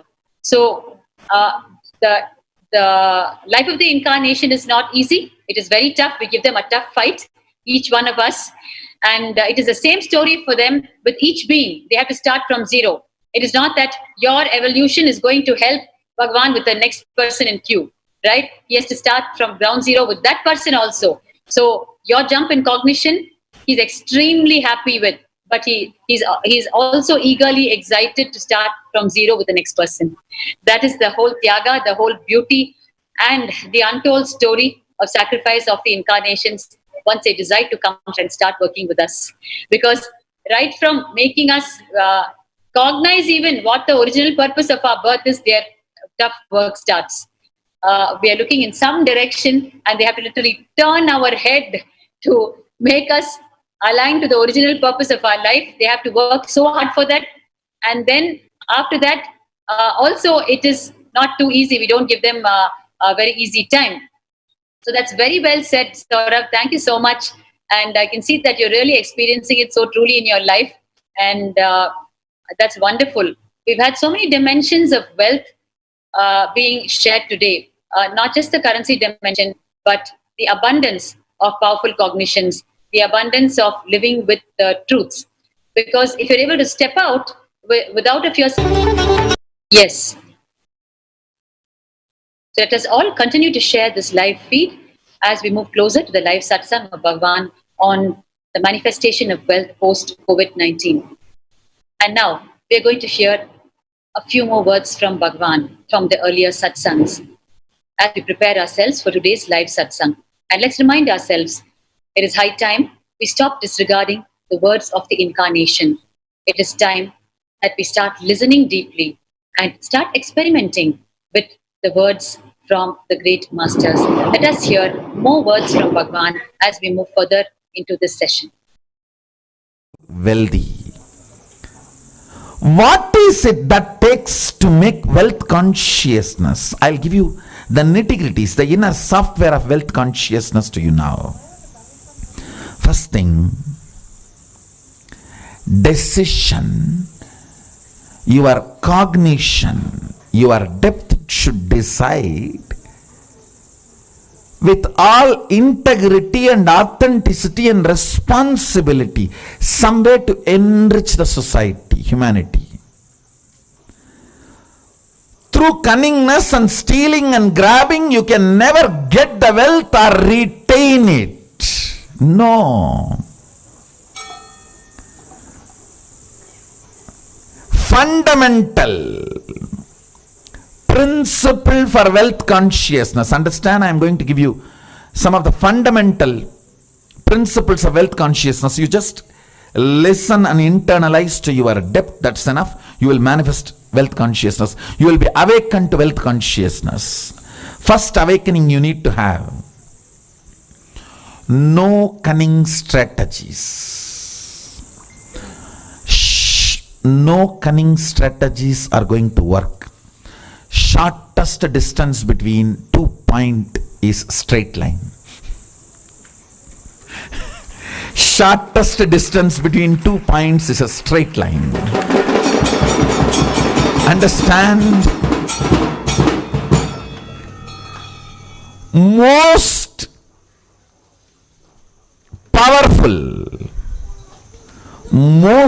powerful strategy for manifesting wealth is integrity. Most powerful strategy. If you want 2-digit, 3-digit level money, maybe 1 or 2 lakhs or 1 or 2 crores, then cheating, stealing, all that may work. Robbing the bank, all that may work. But if you are really interested in living with wealth forever, living with wealth forever, the most easiest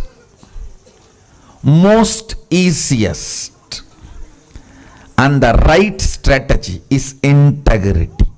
Decide with responsibility. You will start contributing to the humanity. Understand?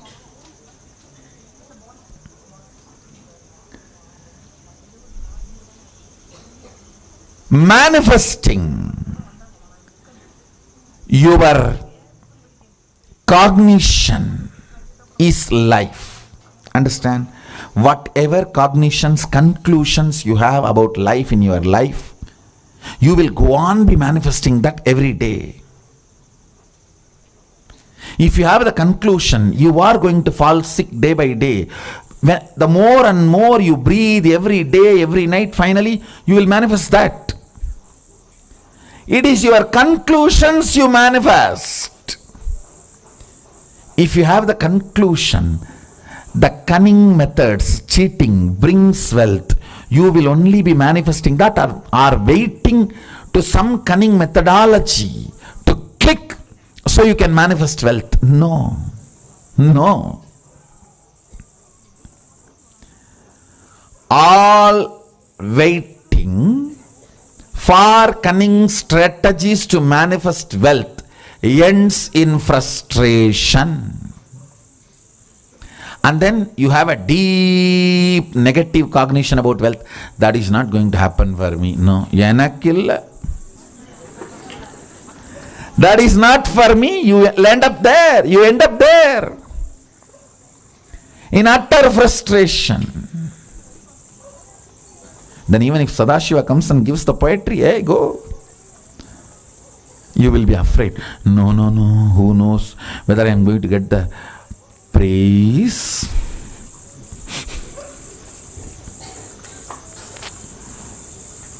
Or beating? Listen. Listen to this. Fundamentally, the first truth of awakening wealth consciousness, I am not giving you this as a teaching, I am giving you this as a software programming. Just internalize and come to this conclusion, that's all. You don't need to practice it. Anything you need to practice. Practice is a 4-letter word for me. Coming to conclusion is all I ask from you. No belief, no faith, no. Coming to conclusion, integrity. The first cognition you need to have, the first conclusion I request you to arrive. No cunning strategy will manifest wealth in your life. You may grab little currency through cunning strategies, but it will never become wealth of your life. I tell you, I am traveling all over the world. I am seeing all the culture, country, every background beings. Still now, I have heard at least about thousands of types of lotteries, but not seen a single man who has become permanently wealthy, rich by a lottery. Understand? I have not seen a single man who really became wealthy, stayed with his wealth through a lottery. No. That's the most funny thing. Then what is happening to all the big lotteries going on? The economy Sadashiva is teaching is neither capitalism, nor communism, or socialism. It is responsibilism.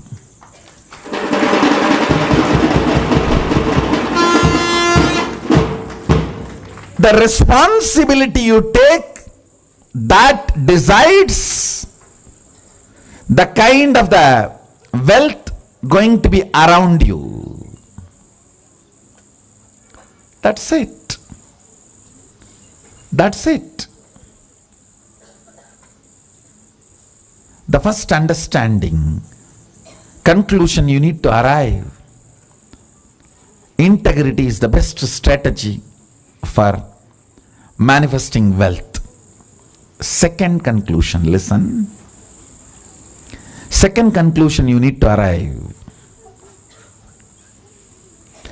Whatever I am talking is not teaching. The moment it is teaching, you will push it into a moral dustbin. All of you have a moral dustbin.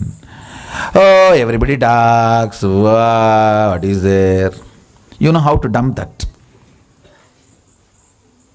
For ages, that moral dustbin is what keeps you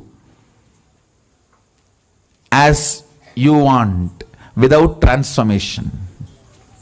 You start, my mother all the times tells me to do yoga in the morning, but she doesn't do. Now from that moral dustbin starts growing in you. Anything you call it as teaching, you dump it in the dustbin and never do it. I am not giving you any moral teachings. Be very clear. Don't push me into moral dustbin. No. I am talking to you. If you come to all these conclusions, you will live wealthy forever. And if you are not able to come to this conclusion, I'll support you, help you by awakening your Kundalini Shakti to see these conclusions as reality. That's all.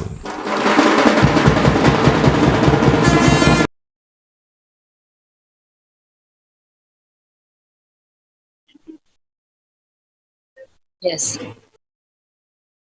The greatness, the ultimate compassion, and the sacrifice, the tyaga of the incarnations is, even if we deny the truth, even if we fight and resist the truth, they continue to support us.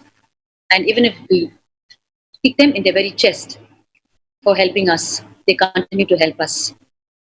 It is too good to be true, but true. And Bhagavan's life has been the most exemplary example of this truth. Come what may, they continue to help us. And today, while we are just barely half hour, 45 minutes away from today's breakthrough satsang, live darshan and live satsang from beloved Bhagavan, on the topic of the most wanted topic for humanity today, which is manifesting wealth and wealth consciousness. We're just a very short time away from it. Let us remind ourselves that it's time we stop the fight, and it is time we started listening to the truths from them and making it part of our life so that we can liberate ourselves from future such global situations. And as we move further closer to today's live satsang, we're going to hear the sharing from another disciple of Bhagavan from Toronto, Canada. We have with us Ma Sobi and Suresh, a lovely couple. They're going to share with us about how Bhagavan happened in their life and what all has happened in their life in the whole context of wealth, and how they moved from strength to strength and continue to move even now. Nithyananda Ma, a very warm welcome to both of you, and thank you both for coming to share with the viewers today. Nithyananda Ma. Yes, Ma. Wonderful to see you both, Ma. And we can see you both, obviously not much moving out, but sitting inside and grinding the great truths delivered every day by Bhagavan. And today you're all set to share with your experience and deeper understandings about the subject of wealth after your association with Bhagavan. Please go ahead, Ma. Thank you, Ma, Nithyananda. Wealth manifesting is an area that Swamiji has given us amazing breakthrough. Before coming to Swamiji, I used to suffer with a lot of doubts, fears, and we both had our own business together, but it wasn't going the direction that we wanted to go. We always doubted and feared a lot of things. After we started taking, my husband Suresh started taking Swamiji's teaching for the last 12 years, and he had amazing breakthrough, not just in the area of wealth, but relationship, completion. I have seen him transform, and that's what inspired me to start taking the weekend programs and the wealth completion sessions that was offered as weekend sessions. And I saw the benefit that he was experiencing with completion and his relationships. That's what inspired me to actually start taking some of the courses and get some understanding of Swamiji's teaching. I was reluctant in the beginning, but once I started taking the weekend NDY programs, I said there's something in here that I should, look further into. And the wealth manifesting workshop gave me amazing breakthrough with my patterns. My cognitions, my understanding of wealth, and the way how I saw the world. Swamiji's teachings really gave me a breakthrough in that area. Then from there, I started seeing there's something in here that I need to see more. Then we went for IA in 2015 as a whole family. That is when the whole surrender happened, and started seeing from a guru to everything in our life. He's beyond that. He is our God. Our avatar that we worship. It was an amazing experience that we had, the connection that we had with Swamiji. And with his blessings, we quickly became SJPA Jamaats. I mean, for people who used to fear so much with wealth, here we had a jump into becoming SJPA Jamaats. It was an amazing breakthrough. A lot of wonderful things started happening after that when we became Savanyapita Jamaats, and our business started going in the right directions, and it is starting to boom. Just like Swamiji says, one thing I do when I go into meetings, surrender to him, let him manifest through us. And there's no cunning strategies. That is one thing that I take it to heart. I mean, before understanding Swamiji's teaching, I used to always say, preparing for meetings, we'll come up with all kinds of strategies, and we'll come up with all kinds of cunning techniques. And you would say certain things to clients that you are not being able to keep up your word. So lack of integrity. But with his teachings, once we started aligning to his teachings, amazing breakthrough has happened in our life. And the way how wealth started flowing in our life it's unbelievable. I mean, there are times, we have got deals and investment opportunities and all kind of stuff. It is unbelievable the way how he has been showering. Every time when he sees Sadesh, he always says, I will shower you with wealth. Just like what he says, he is been doing that. And it's not just the currency aspect of it. The completion that has happened in our family life, it has been an amazing experience. There are so many stories. We could be sitting here, telling stories after stories, but it has been a wonderful journey ever since we started, surrendering to Swamiji and following his teachings. Sabesh? Thank you, Sobi. I mean, I don't think I can add too much more for that. The most important thing is that I actually don't know what we would be doing if we didn't have the PMS level 2. We are an extremely... Sorry, that's our little one coming. So we are constantly, we have extremely busy days, and you can clearly see that having this program happen, it gives us a huge breakthrough. You are able to, you have something to do with your lives all cooped up in the house. And not only that, and from a business point, I feel we may actually go through this process and come out ahead, because we are in a unique business. Our business is about keeping workplaces safe, and what better opportunities after 15 years? I think our business is going to be in the forefront, and I don't know how much more I can ask. Workplace health and safety is in the forefront because it's all about safety. Now people have been kept inside the house for the last a month and one more month in Canada. And, when people start going back to work, it is going to be a huge shift, and it's going to be a different lifestyle for a lot of people, the way how they do things, the way how they see stuff.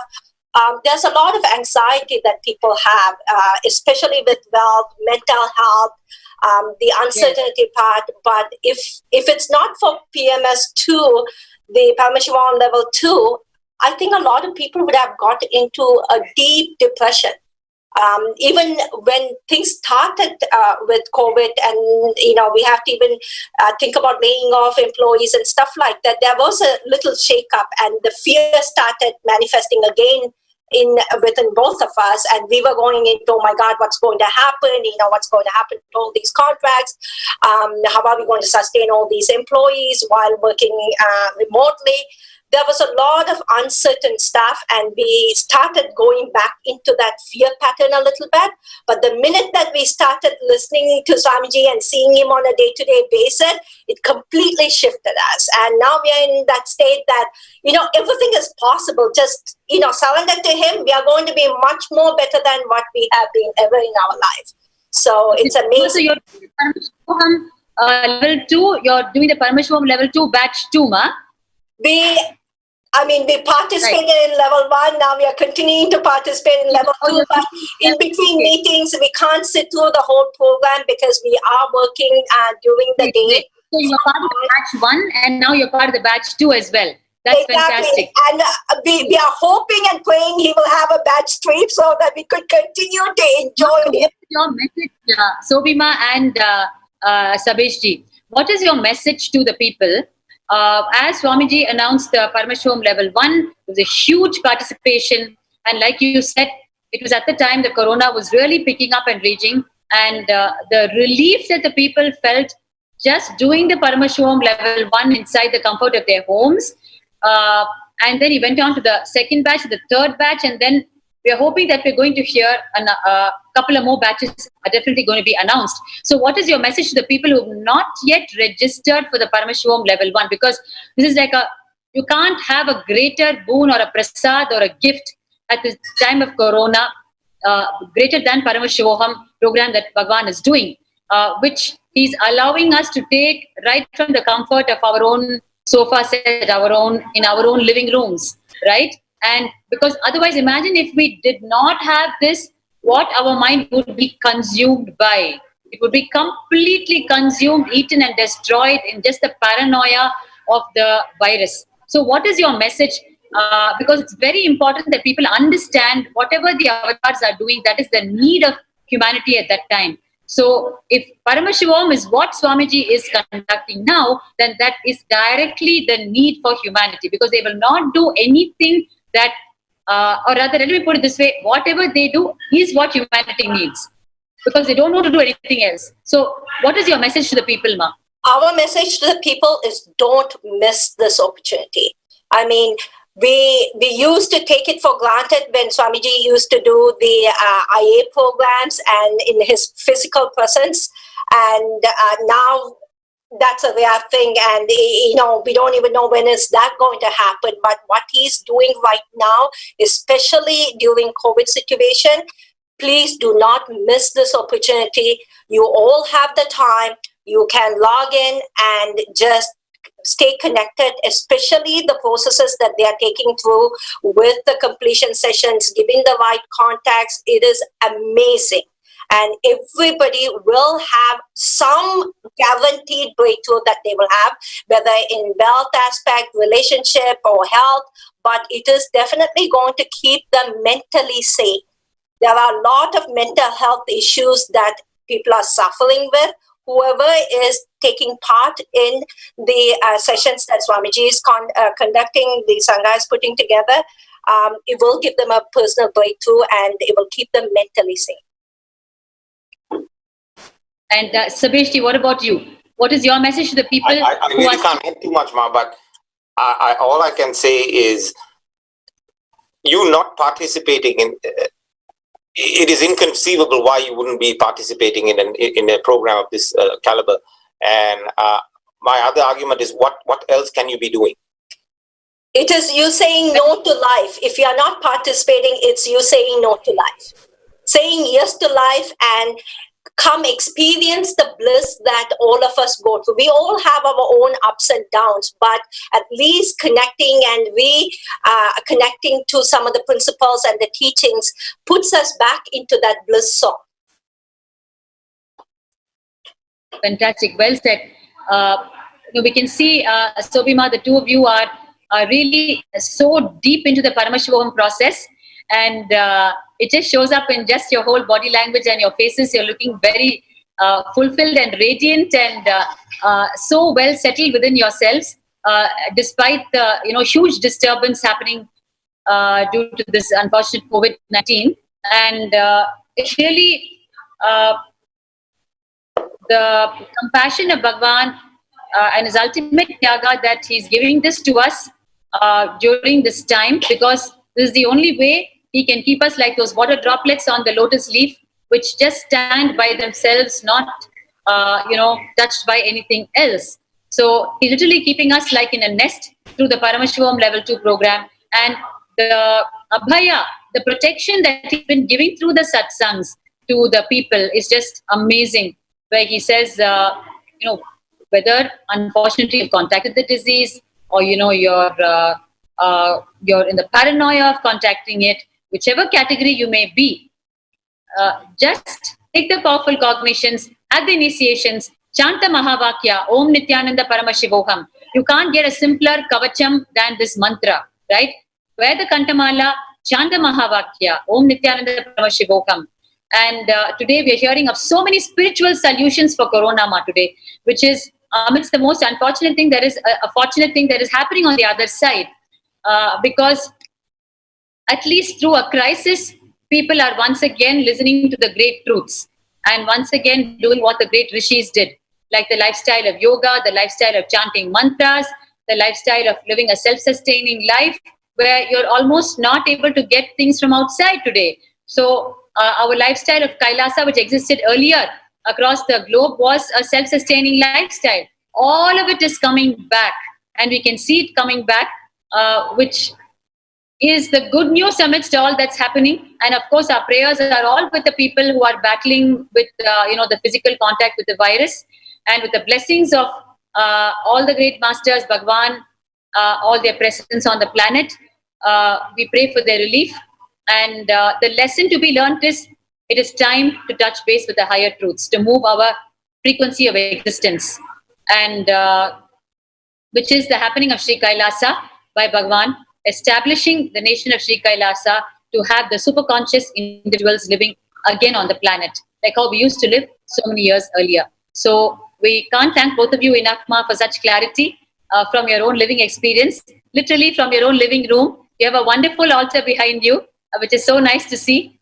And we can see that you're just completely immersed, surrounded by this kavacham, protected from the whole thing, and you're in complete bliss and completion. So thank you so much, Ma, for sharing.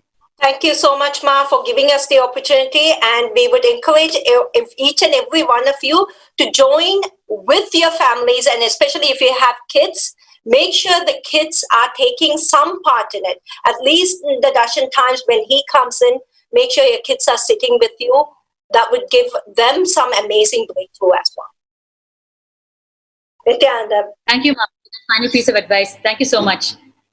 Like Ma Sobi was telling us, it is an amazing opportunity as a family to attend the Paramashivam Level 2 program that Bhagavan himself is conducting. The sessions are so intense and so needed by us today. And what the people in Paramashivam Level 2 are experiencing cannot be articulated enough with words, because it is literally imbibing the being of Paramashiva, which is the only way to bail ourselves out from the global situation that we have created. There is no other, at no other level, there seems to be an answer today. So it's time we tuned into the ultimate answer, which is become the being of Paramashiva and be free from all of it.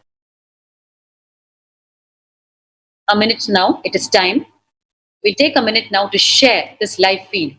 Like I said, let's bring in more and more people as we're going to continue to share the sharings from more devotees before we move into the live satsang of Bhagavan. But let us take that 1 minute off, which we've been denying ourselves for generations, that 1 minute off to enrich our life and others' life with the higher truths. So to share this live feed in this 1 minute and bring more people to listen to the higher truths. It's time we started listening to the higher truths from the great incarnations. So we're taking a minute now to share this live feed in as many groups of social media platforms you are associated with.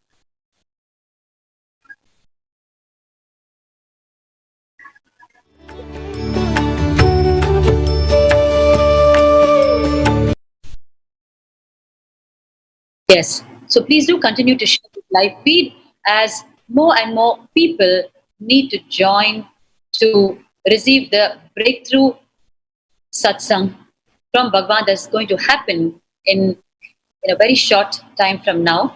And the topic is manifesting well post COVID-19. So now we are about to hear another beautiful sharing, a life happening, the life of Ma Nithya Paramashiva Priya from the US, who is a participant of the ongoing marathon 16-day Paramashivam Level 2 program conducted personally by Bhagavan himself.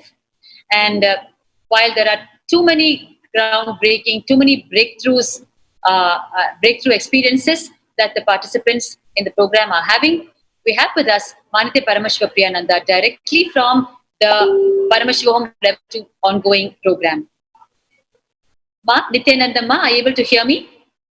You can unmute yourself. Yes, Ma, I'm able to hear you. Can you see me? Yes. Yes, Ma, we can. And thank you so much for joining us. Thank you so much for this opportunity. Yes. So we are all set to enter into the live satsang of Bhagavan in just a short time, Ma. And your sharing is coming in at a very powerful moment to set a deeper context and understanding for our viewers before we prepare ourselves to receive Bhagavan. Please go ahead, Ma. Okay. Thank you, Nithyananda. This has been such an auspicious happening for me and for so many people.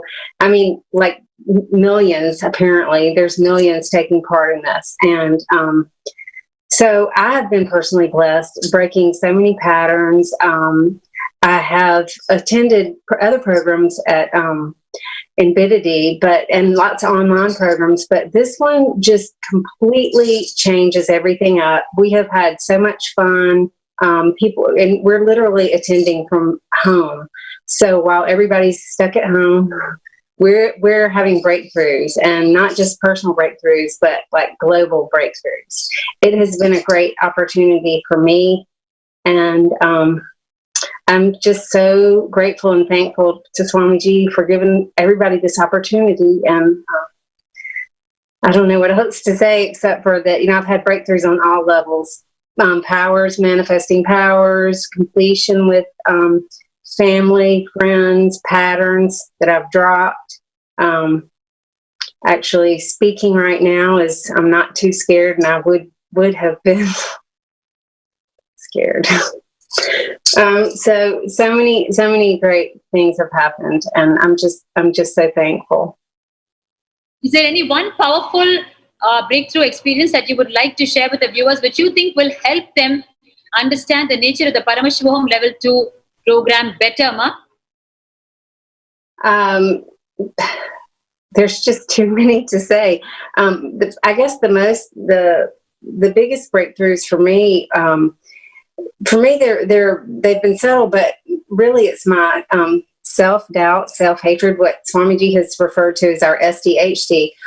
Just being kind of scared to take that step forward. And so I've literally broken through so many fear patterns that kept me from living fuller.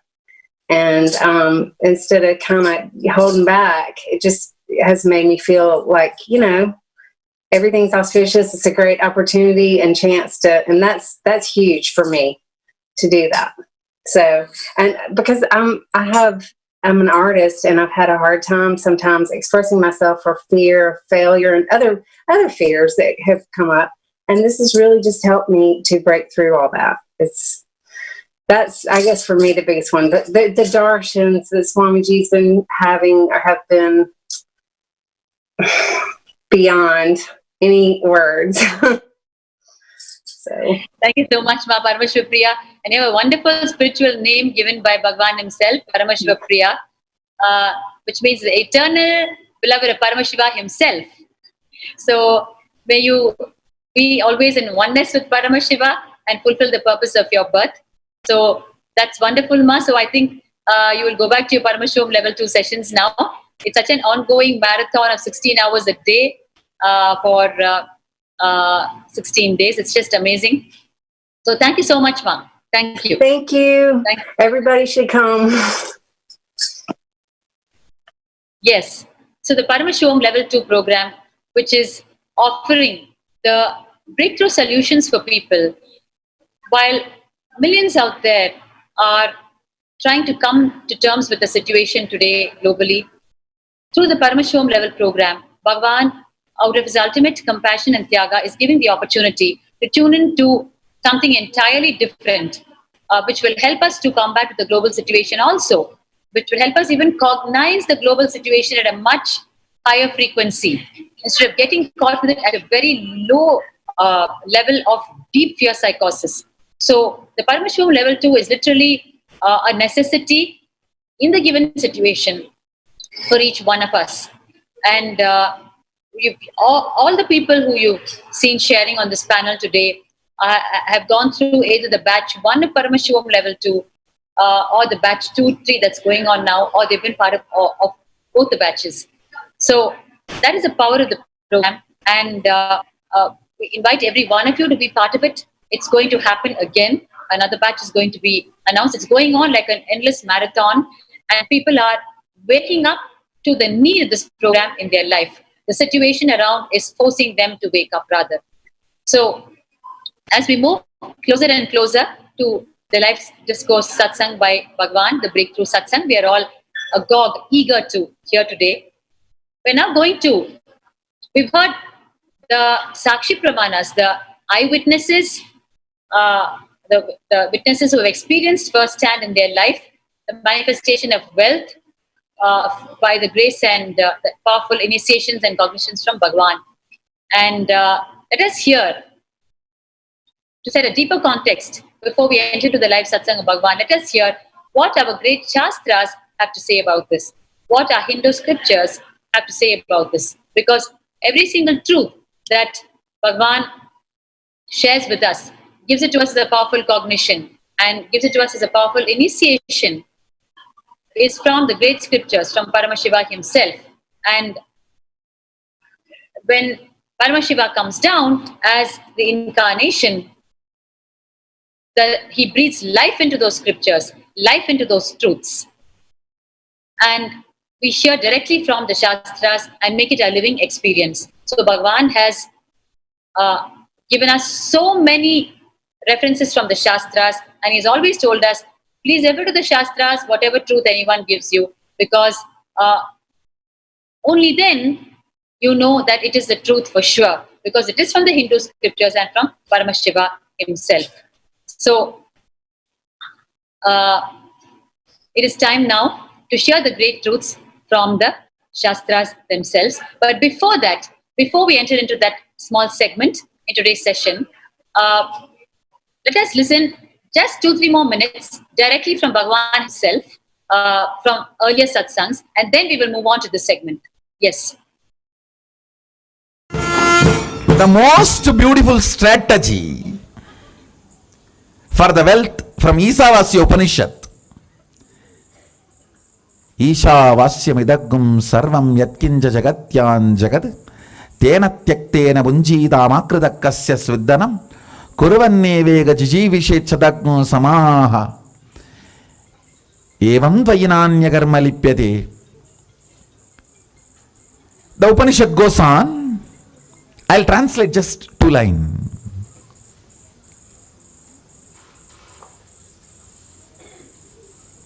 Enjoy by not possessing but owning. Tena tyaktena bunjita makrita kasya sviddanam kurvannevega jijivishetchadagno samaha evam vayinanyadetosti na karma lipyate nare. Understand? A man who owns manifests wealth. Man who possesses suffers with stress and depression. Understand? I own this property, but I don't possess this property. Possessing is exclusiveness. Owning is inclusiveness. Owning and letting everyone enjoy it. More and more of your capabilities, if you are a writer, if you are a speaker, if you are a thinker, whatever you have, own it and make more and more people to enjoy it. That's all. When you own and make more and more people enjoy, you will manifest wealth. If you possess and with the exclusivity, you will deprive yourself and collapse into poverty. Listen, anything you have, capacity to write, capacity to read, capacity to think, capacity to speak, capacity to exist, capacity to grow wealth, capacity to grow agricultural products, anything you have.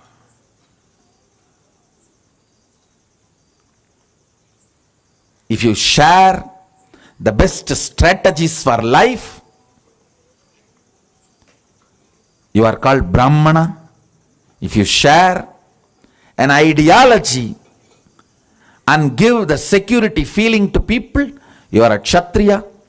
If you share a product you made out of your time and life, you are Vaishya. If you just share your time to anybody who wants to use it, you are a Shudra. Understand? Varna is not Jati. Jati is the British invention. Varna is Vedic invention.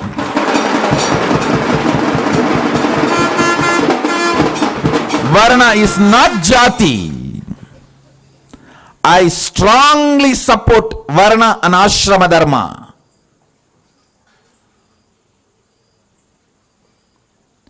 But what we call in the modern day Jati was never there. It is only Varna and Ashrama. Dharma is from Manu. Agama talks only about the Varna and Ashrama, not Jati. Let me expand on wealth consciousness. The first conclusion you need to come, it is integrity. That's the most shortest way to enjoy wealth. Second, owning but not possessing means go on sharing. I have seen sometimes people, when they take up a job, they develop vengeance towards boss. Hey, you are giving only 50,000 salary for me. I'll work only for 8 hours minimum just to handle your questions, not more than that. So this is the way he starts. He thinks he's cheating his boss. In 6 months, he himself starts believing this much only is his capacity. He has cheated himself. Understand? Cheating your boss. In 6 months, you will believe that as your capacity and you will cheat yourself forever. You making your boss believe this is only your capacity because you want to take revenge on him. You don't want to. You want to possess you. You don't want to own you. Understand? Own you and let everyone enjoy you. Your attitudes, your understandings, your behavior, everything. If it is all about possessing you, you will only feel deprived. If you own you and let everyone enjoy what you are capable of, you will live in richness. Whether it is you, your capabilities, own it, don't possess it. Do not bother. Radiating, sharing it should be your fundamental thought current. That's the second conclusion. Third, bring brilliance in your sharing. If you think food is the best thing happened in your life, you can do just annadan. If you think education is the best thing happened in your life, you share that with the world. That's your charity. If you think clothes are the best things happened to your life and you share the clothes, vastradana, that's your charity. If you think enlightenment and spiritual powers are the best thing happened in your life, you share that with the world. That's all I am doing.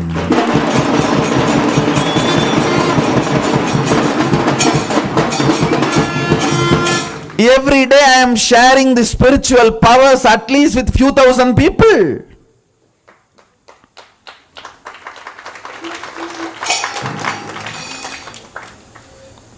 Understand?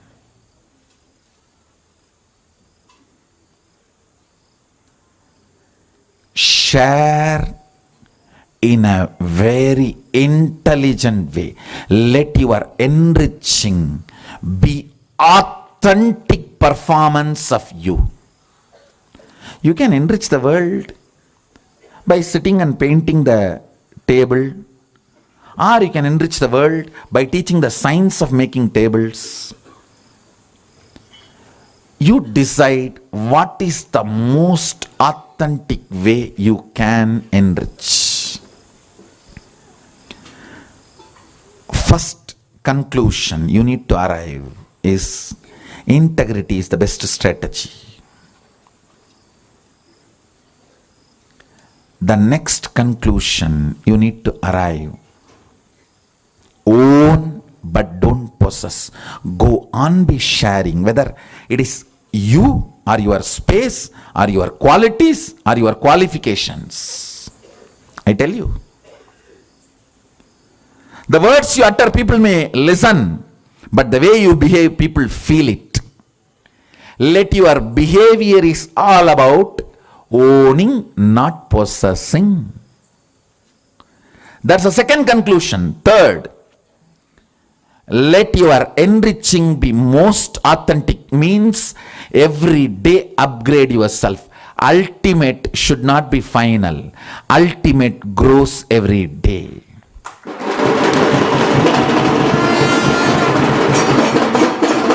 Ultimate is not final. Today's ultimate is not tomorrow's ultimate. Tomorrow's ultimate is different. Brahmanda expands, cosmos expands. For you, something is ultimate today, which is not ultimate tomorrow. It expands. So, go on becoming authentic in your sharing, enriching. Next, important conclusion: do not feel shy to encourage people to support you back to enrich the world. Be confident, courageous about what you are doing.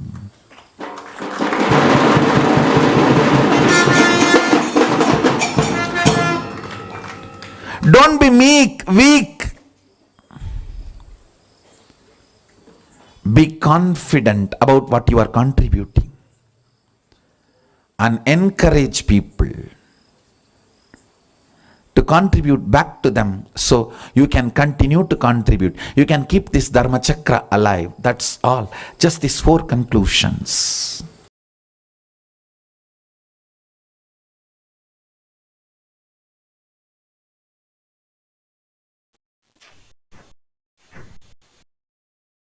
Yes, every word that Bhagavan has uttered in this satsang so many years ago seems so completely relevant to us today. That is the greatness of the incarnations. It is timeless, and it is exactly what you need to hear for today, even though they've spoken it so many years ago.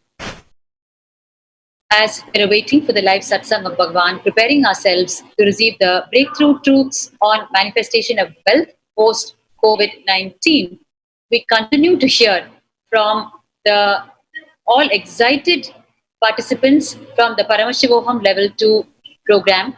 We had the first batch that completed on the 4th of April. Second batch started from the 5th of April, and it is going on in multiple time zones around the world. So there are multiple batch 2s happening, and we're now about to hear from us. From Texas, we have joining us Christy and Bianca, who have already done the first batch of Paramashivam level 2, and they are now attending the second batch again, and you can, as you're about to see and hear from them directly, you can see they're all a picture of bliss and serenity and peace amidst what is happening today, and their whole body language speaks all of that. So let's hear what their experience with Paramashivam level 2 and Bhagavan is. Welcome, Christy and Bianca. Thank you so much for joining us on Nithyananda TV. And you can mute yourself, ma, and start talking. Hi, Nithyananda. Yes. Thank you so much. Thank you. Thank you. First of all, we just want to thank Swamiji so much for allowing us to be part of this amazing program. It's helped me so much. pretty much like, well, I've also been working from home, but after work, I've been tuning into the program, listening to the amazing truth and the processes, going through the processes of completing with the past, learning different patterns, especially associated with food and also and sleep as well. I actually was kind of, I was thinking, am I going to be able to stay awake? But it was so easy just to be so focused on the sessions. Everything just flows so smoothly, and just having my mind just like active, and everything that was going on is just kind of made me forget about everything going on right now in the world, the chaos and the anxiety that's going on. It helped that just kind of go behind me, if that makes sense. So I'm so thankful. And I've tried before to go to inner awakenings, and I wasn't able to make it, because of my own incompletions, my own obstacles. But it was so easy. Swamiji made it so easy to join the program, that I was just like, you know what, I'm gonna do it. It's gonna happen. I just made that decision, and it's been the best thing. And that's why, he invited us to a second batch, and I'm like, you know what, yes, we're gonna do it. So it's just been so great. And also, it's been a really good experience, especially if I identified my root pattern. So it was. Can you speak up a little louder, Ma? Yes.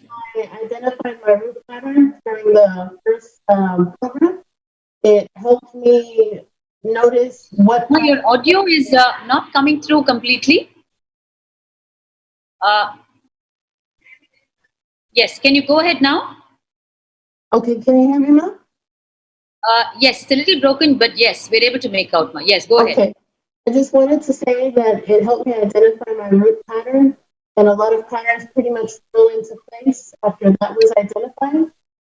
So I wanted to be thankful for Swamiji to put this program into my life and allow me to be higher than what this is going on now. Maybe you should, sorry to interrupt you, because we can barely hear the words, but we could hear it loud earlier. So do you want to shift your position a bit to your left, from where we could hear it properly? Okay. Sorry okay. for the... Is this better, Ma? Yes, okay. Absolutely, Ma. 2 seconds, yes. So this program helped identify my root pattern. And out of all those patterns, once the root pattern was identified, everything kind of fell into place and was helping me get out of depression, allowing me to not go into this chaotic panic that is currently going on around us.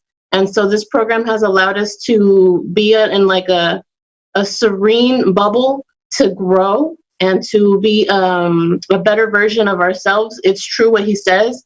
The person that you come out of this program is not the same person that you went in. It's definitely a shift and a change into a positive manifestation in life. So I'm very thankful for that, and I'm very grateful for Swamiji for putting this program into our lives the way that he did, because it was needed, especially now, definitely now. So I'm so grateful for that, Ma. So nice, Ma. Yes, you worded it so well. Like you said, it's like a serene bubble.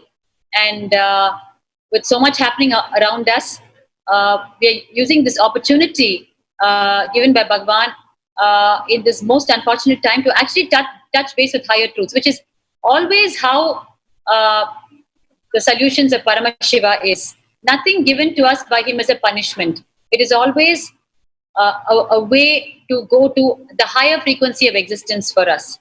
So, and this Paramashivam Level 2 program is helping us see that truth in our own life and experience it. Like you said, amidst all that's happening, it's helping you stay so powerfully with so much of trust and confidence and not affected so much by what's going on. And of course, we hold our prayers for all those who have contacted the virus and I take this opportunity to inform each and every one of you out there, continue to chant the Mahavakya, Om Nithyananda Paramashivam, because that is a declared like a kavacham, like a protective mantra. So like wear your kantamala and chant the Mahavakya, because these are the simple, powerful solutions of Kailasa, which existed once upon a time, and Bhagavan is reviving today, and he has successfully established world over. So let's take these simple solutions, spiritual solutions. After so many years, we've had a long gap. We have discarded it too much. And now globally, these are the solutions that are being discussed in various forums and discussions as we see in the social media. So it's high time. And at this timely juncture, Bhagavan is having the Paramashivam Level 2 program, where we can use this lockdown period to wake up with higher truths and emerge out of Corona as a completely different being altogether, as Paramashiva himself. Who knew that during this period of Corona lockdown, we have the possibility of emerging as Paramashiva himself? We had no clue, but Bhagavan has made it possible, where usually after a pandemic, we take time to recuperate, time to recover from its very mental impact, physical impact, shock, and so many such things. But here we are, with the grace of Bhagavan, living a situation where we are going to emerge out of it million times powerful than what we were when it started. We're going to emerge with the being of Paramashiva, with such powerful cognition. So it is a completely 180-degree opposite situation. So it is, and which is why all those people out there need to tune into Paramashivam Level 2, become a part of it, and not only that, immediately start listening to Bhagavan's satsangs. And now we are just literally a few minutes away from Bhagavan's live satsang. As we all know, it is a breakthrough topic, because after the COVID-19 virus, the first thing, which is even now on the top of everyone's head, is how am I going to manifest the wealth which I could not do in the lockdown period? Economically, there's been a huge setback for households, for the earning members, and it's a great concern and worry, which is why Bhagavan is addressing the subject today, manifestation of wealth. Because what is topmost need for humanity, the incarnations address. So if he's addressing something straight away, this time we all know that is what we need. So there's no convincing required, because this is the topmost in our minds. How am I going to make ends meet? How am I going to manifest wealth? I've been inside blocked doors too long, and I've not been able to do my job. And when am I going to get my next paycheck? So while we're waiting for the breakthrough discourse to happen today, we are being continued to, we will continue hearing the sharings from more participants from the Paramashivam Level 2 program. And in fact, just a few minutes earlier, we heard the reference on the sacred scriptures of wealth manifestation from Bhagavan himself in the satsang that we heard. So he himself came up with the Shastric reference and explained to us from the Hindu scriptures. And we've been hearing on this topic from the scriptures, from Paramashiva's words in the scriptures, from Paramashiva himself as the incarnation through Swamiji, and from all the witnesses, the Sakshi Pramanas, who have experimented with the truth in their life, and they are speaking it out as their own life and experience. Because the manifestation of wealth is a very loaded topic for us in the normal sense. So it is really with the blessings, cognitions, and initiation from the incarnations from with Bhagavan that we can liberate ourselves from it and manifest wealth at the same time. Just to show us that manifestation of wealth is not as difficult as we think. It is just to do with a shift in attitude inside. There have been hundreds and thousands of stories from Hindu history. And I now invite Nithyananda Swami, our own sannyasi, to share with us this delightful happening in the life story of Bhagavan himself, Bhagavan Shri Krishna, how he manifested wealth in the life of one of his chosen disciples, whom he was so fond of, who was his childhood playmate, and but unfortunately he was in deep poverty. His name is Kuchela. Yes, many of you already know this great happening in the life of Sri Krishna, and how Sri Krishna manifested wealth in the life of Kuchela. You know, the divine play of these incarnations is to show us, to liberate us from bonded cognitions we have with so many concepts in life, wealth being a main concept. Let us listen to it so delightfully, give your whole listening to it, because hearing these happenings in Hindu history itself can liberate you from the loaded cognitions about wealth, as you are poised to get direct initiation from Bhagavan himself. Yes, Nithya Atmananda Swami, Nithyananda.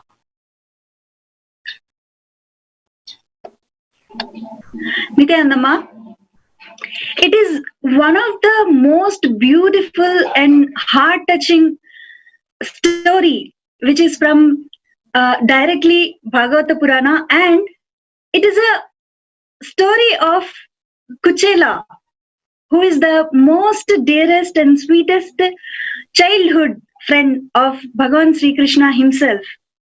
When Bhagavan Sri Krishna was studying, or he's doing his studies in Gurukul, in Sandipa Gurukul, Sandipa Jnani Gurukul, he has one childhood friend. His name is Kuchela. He is from one of the poorest Brahmin family. The two became so close friends and shared mutual respect in the Gurukul. When Sri Krishna and Kuchela has spent their Gurukul timing with each other, and once the Gurukul education gets over, they goes back to their life. Bhagavan Sri Krishna as the king, and Kuchela from his Brahmin family. So once what happens, Kuchela, he continues to live in the same way, and at a point of time he gets married, and still the situation of Kuchela is same. It remains same. And his wife, at a point of time, his wife reminds, why don't you go and approach your friend Sri Krishna? Beautifully, the moment he thinks of Sri Krishna, he feels so joyful, he feels so abundant, he feels like he has everything, and he goes and approaches Sri Krishna. He goes up to the kingdom. So the guards will stop him, say, by seeing his attire. Then one of the guards felt so pity for Kuchela standing up there and waiting for so long for Sri Krishna. And he goes and informs Sri Krishna saying, Kuchela, your Gurukul friend has come to meet you, Sri Krishna. Bhagavan Sri Krishna immediately goes up to the gate and he invites Kuchela with all his love. And you know, when you see the oldest friend, how you feel so joyful. Without an inch of change, Bhagavan Sri Krishna goes with so much of joy to invite Kuchela. He invites Kuchela into his own room, Bhagavan Sri Krishna's room, and then he literally cleans his feet. He literally washes Kuchela's feet. And you know, after a long time, if two old age friends meet together, how beautifully the sharing will go on. So both of them talk to each other so long. And when Kuchela was coming from home, actually Kuchela's wife gives a handful of flattered rice, because at that point of time they did not have anything much to offer Sri Krishna. When we go and meet a friend, a near and dear one, we will not go with empty hands. It is our tradition. We should not go with empty hands. So Kuchela has that handful of flattered rice, and he feels hesitated to even give it to Sri Krishna because he feels it is something very small.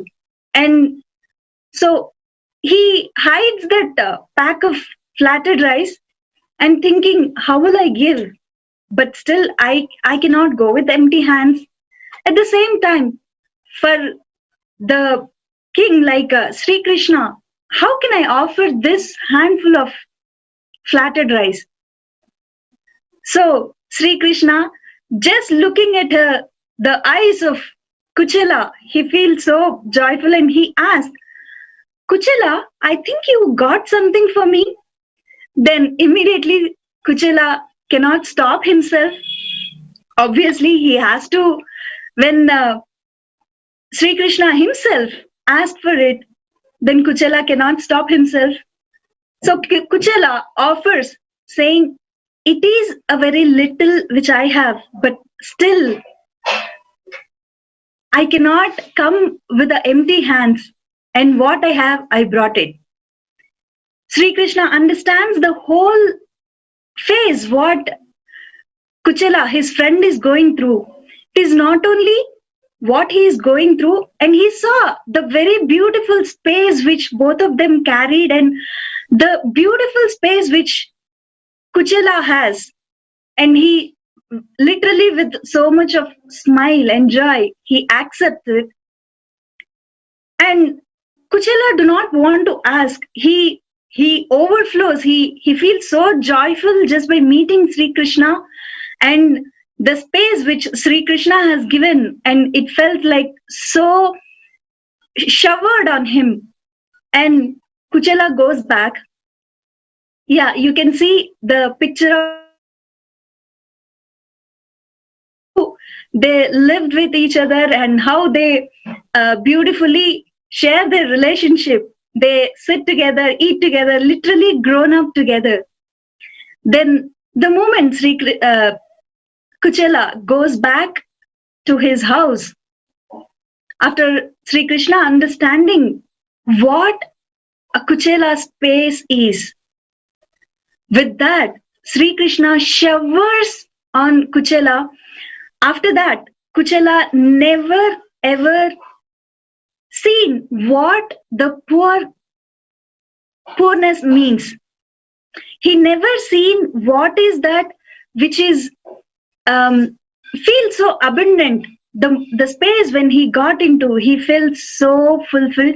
Not only he fulfilled, he literally felt the